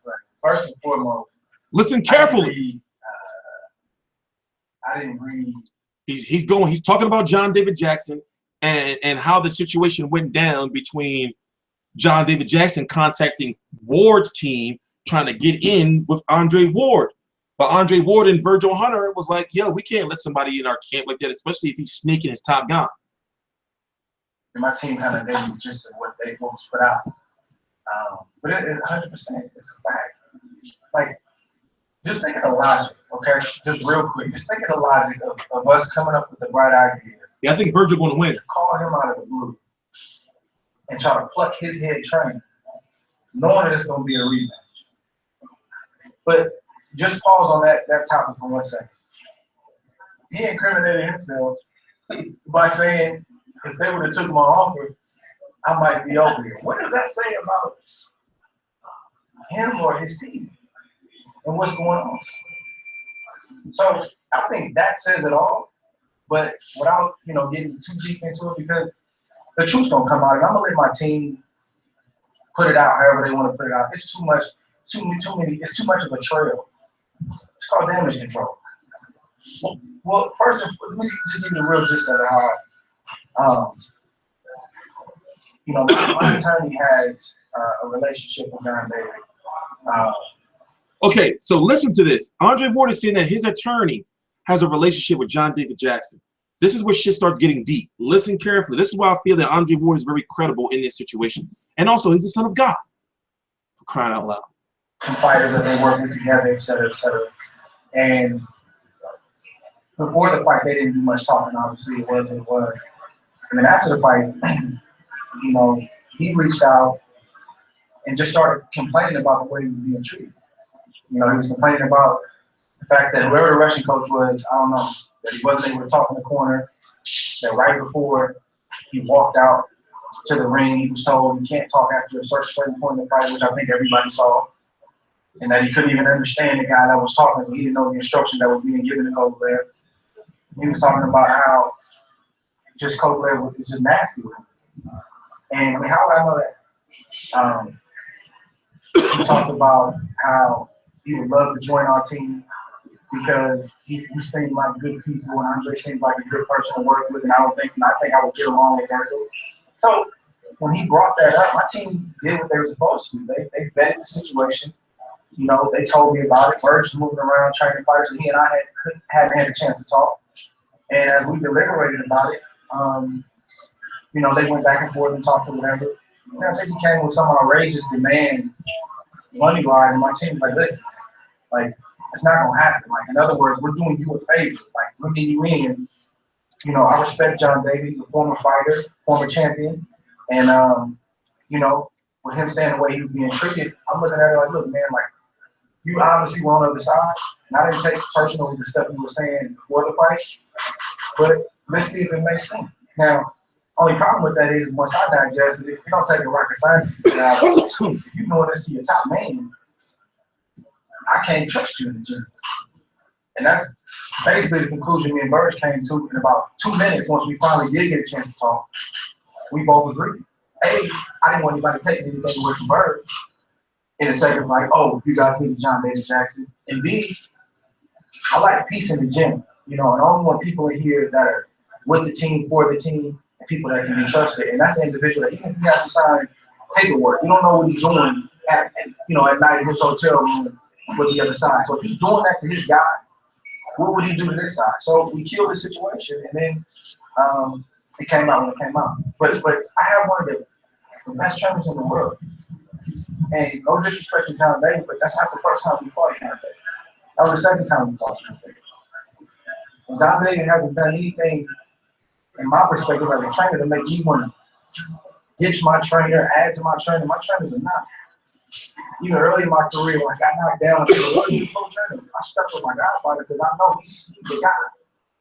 And he showed that in the last fight he's the guy. There's absolutely no reason for us to want to reach to the other side. Like, that's not even part of my character. I wouldn't even think about doing something like that. But what happened is he got in too far. He got in too deep. And even during the deliberating process, he gave up way too much information about what had been going on, what was going on in their camp, why he was unhappy, disgruntled, et cetera, et cetera. That's why you didn't see him at any of the press conferences. They were negotiating to see if he was going to come back. That was the whole thing. So if you look at my career, every interview I've done, I don't make stuff up, man. I don't play games. I'm a straight shooter. Like, that's a fact. That happened. Now, how they handle it, deal with it on that side, that has nothing to do with me. But the reality is him being a former fighter, he broke a cardinal. He said that's a fact. That happened. We don't do that. This is a very sacred place, the gym. What happens in the gym stays in the gym. And I feel like even if you had a situation, that's one thing if he broke ties and said, you know, I would love to come over here. These are the reasons why. And he never went back. You can kind of respect that more, but playing both sides, we're not going to fall for that. And that's why we didn't accept him on the ticket. So it's like this, man. That sounded like some real shit. You know? So me listening to that and you know, like, it's like, how did he know all that stuff? So that's why I'm interested to see John David Jackson interviews tonight, because motherfuckers gonna be getting at him. And what Virgil Hunter gonna say. So that's why I say today is important, and that press conference tomorrow is gonna be good, because remember that shit that what time we got left? 7 minutes. Remember that shit that Virgil Hunter was saying at the last press conference? I'm talking about for the first fight, where he was talking about like how, you know, even though it's my fighter, I'm paraphrasing, like even though it's my fighter, how is Andre Ward making more than Kovalev? He's the champion. And he was talking about how like promoters and managers, they go over and get these Eastern European fighters, you know, and they you know, give them a little bit of money, make them think it's big money, but to them, where they come from, it is big money. Insinuating that Main Events was robbing Kovalev. And remember, Main Events had a scandal with Fonfara when Fonfara posted that he got a $1 check from Main Events. However, you do have to factor in advances, but still, it's like crazy. So I look at it like this: win or loss, I feel that John David Jackson won't be with Kovalev anymore. I just feel that I just feel that they're looking at it like, well, it's the second fight, and if people feel that you won the first fight and you was gassed out, you know, then let's go back with him. But also, it's like Kovalev said he overtrained, and it's like, hello, who trained you? John David Jackson. So it's like Kovalev keeps saying he overtrained, then that's your trainer fault, right? So, you know, it's just, you know, it's like this, right? I feel that, you know, it's difficult for John David Jackson and Kovalev's team to fix this situation. But however, you have to factor in how much is you have to factor in how much is John David Jackson making, and is what he making, can they get another trainer for Kovalev that they can pay him, you know, what they paying John David Jackson? So, you know, it's a complex situation, you know, but like I said, win or loss, I don't feel that John David Jackson is going to be with Kovalev after this. You know, I mean, I'm not saying that he won't. I'm just saying I don't feel. Because that's some controversial shit.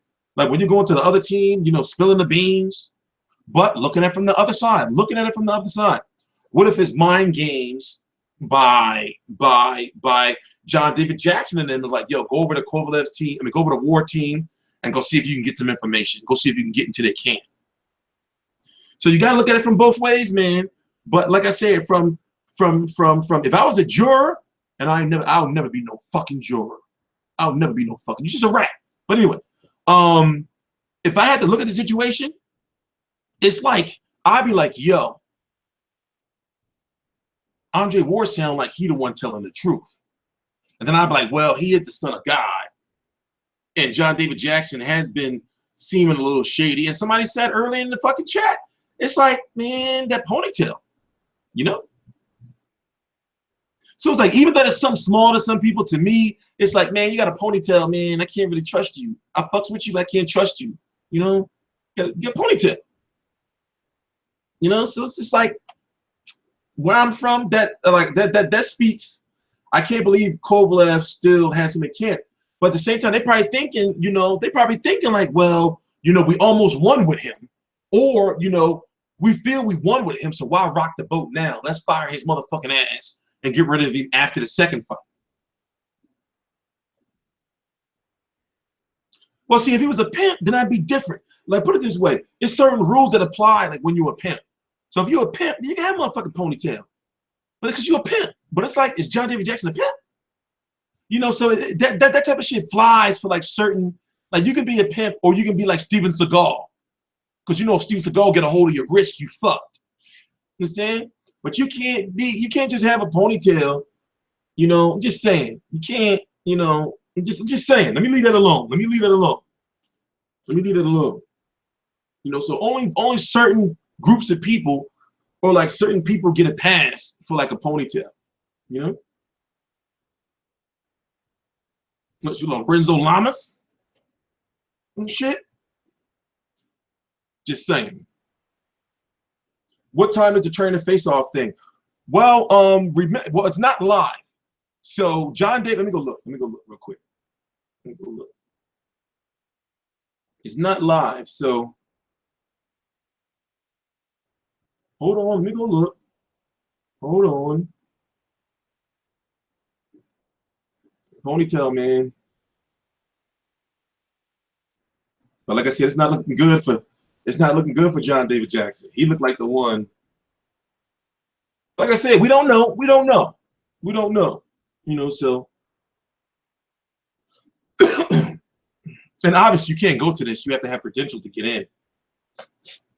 You know, so at 1 p.m. So basically what's going on right now is they're having the undercard media roundtables at the Mandalay Bay Events Club rooms, featuring interviews with Guillermo Rigondeaux, Flores, Cedric Agnew, Dimitri Bivol, Luis Arias, and Magdudamedov. The trainer roundtables begin at 2 p.m. with John David Jackson, and then 2:45 Virgil Hunter. So basically, as I said, it's going to be John David Jackson sitting somewhere, or they're going to have him standing like in front of the banner, you know, of Ward-Kovalev. There's going to be like hundreds of media members just hounding him, cameras like leaning in, tight ass space, and they're going to be hounding him like, so, you know, can you talk about the situation when motherfuckers going to, so, you know, the spotlight is going to be on his ass. So you can expect, you know, within like a half an hour after that interview is over, that should just start popping up on YouTube. No, we got 2 minutes left. I'm gonna do for 2 minutes. I'm gonna do 2 minutes. So you can expect for that shit to start popping up all on, you know, YouTube, on all Fight Hype, Fight Hub, everything. I'm not gonna get this shit until late. You see what I'm saying? I'm not gonna get this shit probably till like 9, 10 o'clock my time. You know, and then at 2:45, it's gonna be Virgil Hunter. And since Virgil Hunter's going last, Virgil Hunter is gonna be fucking, you know, he's gonna be saying some shit in that smooth ass voice. You know, so, and then tomorrow, the press conference is at 12 p.m. It don't say if it's Eastern or Pacific. Pacific. 12 p.m. Pacific, 3 o'clock. So basically, the press conference is going to be tomorrow at this time. We're going to be streaming it. Am I going to be able to do it tomorrow? Because what we could do is we can stream and watch the press conference together on here. That'll be some innovative shit. I don't know if I'm going to be able to do it. I don't know if I'm going to do it because I want to rest and get ready for the weekend. Also, I'm probably going to be editing videos. And then the weigh-in starts at 2:30 p.m. Eastern time, Western time. So we're going to be streaming that. And then, of course, you know, there's going to be the fight on Saturday, starting on HBO pay-per-view at 9 p.m. Eastern, 6 p.m. Pacific. It's $64.99. You scumbags, buy the fight. Don't be a piece of trash, and don't be a piece of crap. I don't know what's worse, a piece of crap or trash. Well, trash is discarded material. Crap is discarded bodily waste. So you're a piece of crap. Don't be a piece of crap. Don't. If you're gonna buy the fight, man, buy the fight. I am Teacher Controversy. This is Teacher Controversy Live. I'm about to get some Papa John's, take a shower, you know, and I'm gonna lay the fuck down. I'm gonna probably play some video games later, you know, and then starting like late tonight, that's when I gotta start working. Tomorrow morning, I'm gonna go to the market, get back here, and then we stuck in the house until Tuesday. Jay's Boxing Answerverse, answer my question. Well, guess what? Since I got to end the stream, you could have just used that to have your question answered. So I just answered your question. Sorry, bro. You did yourself wrong.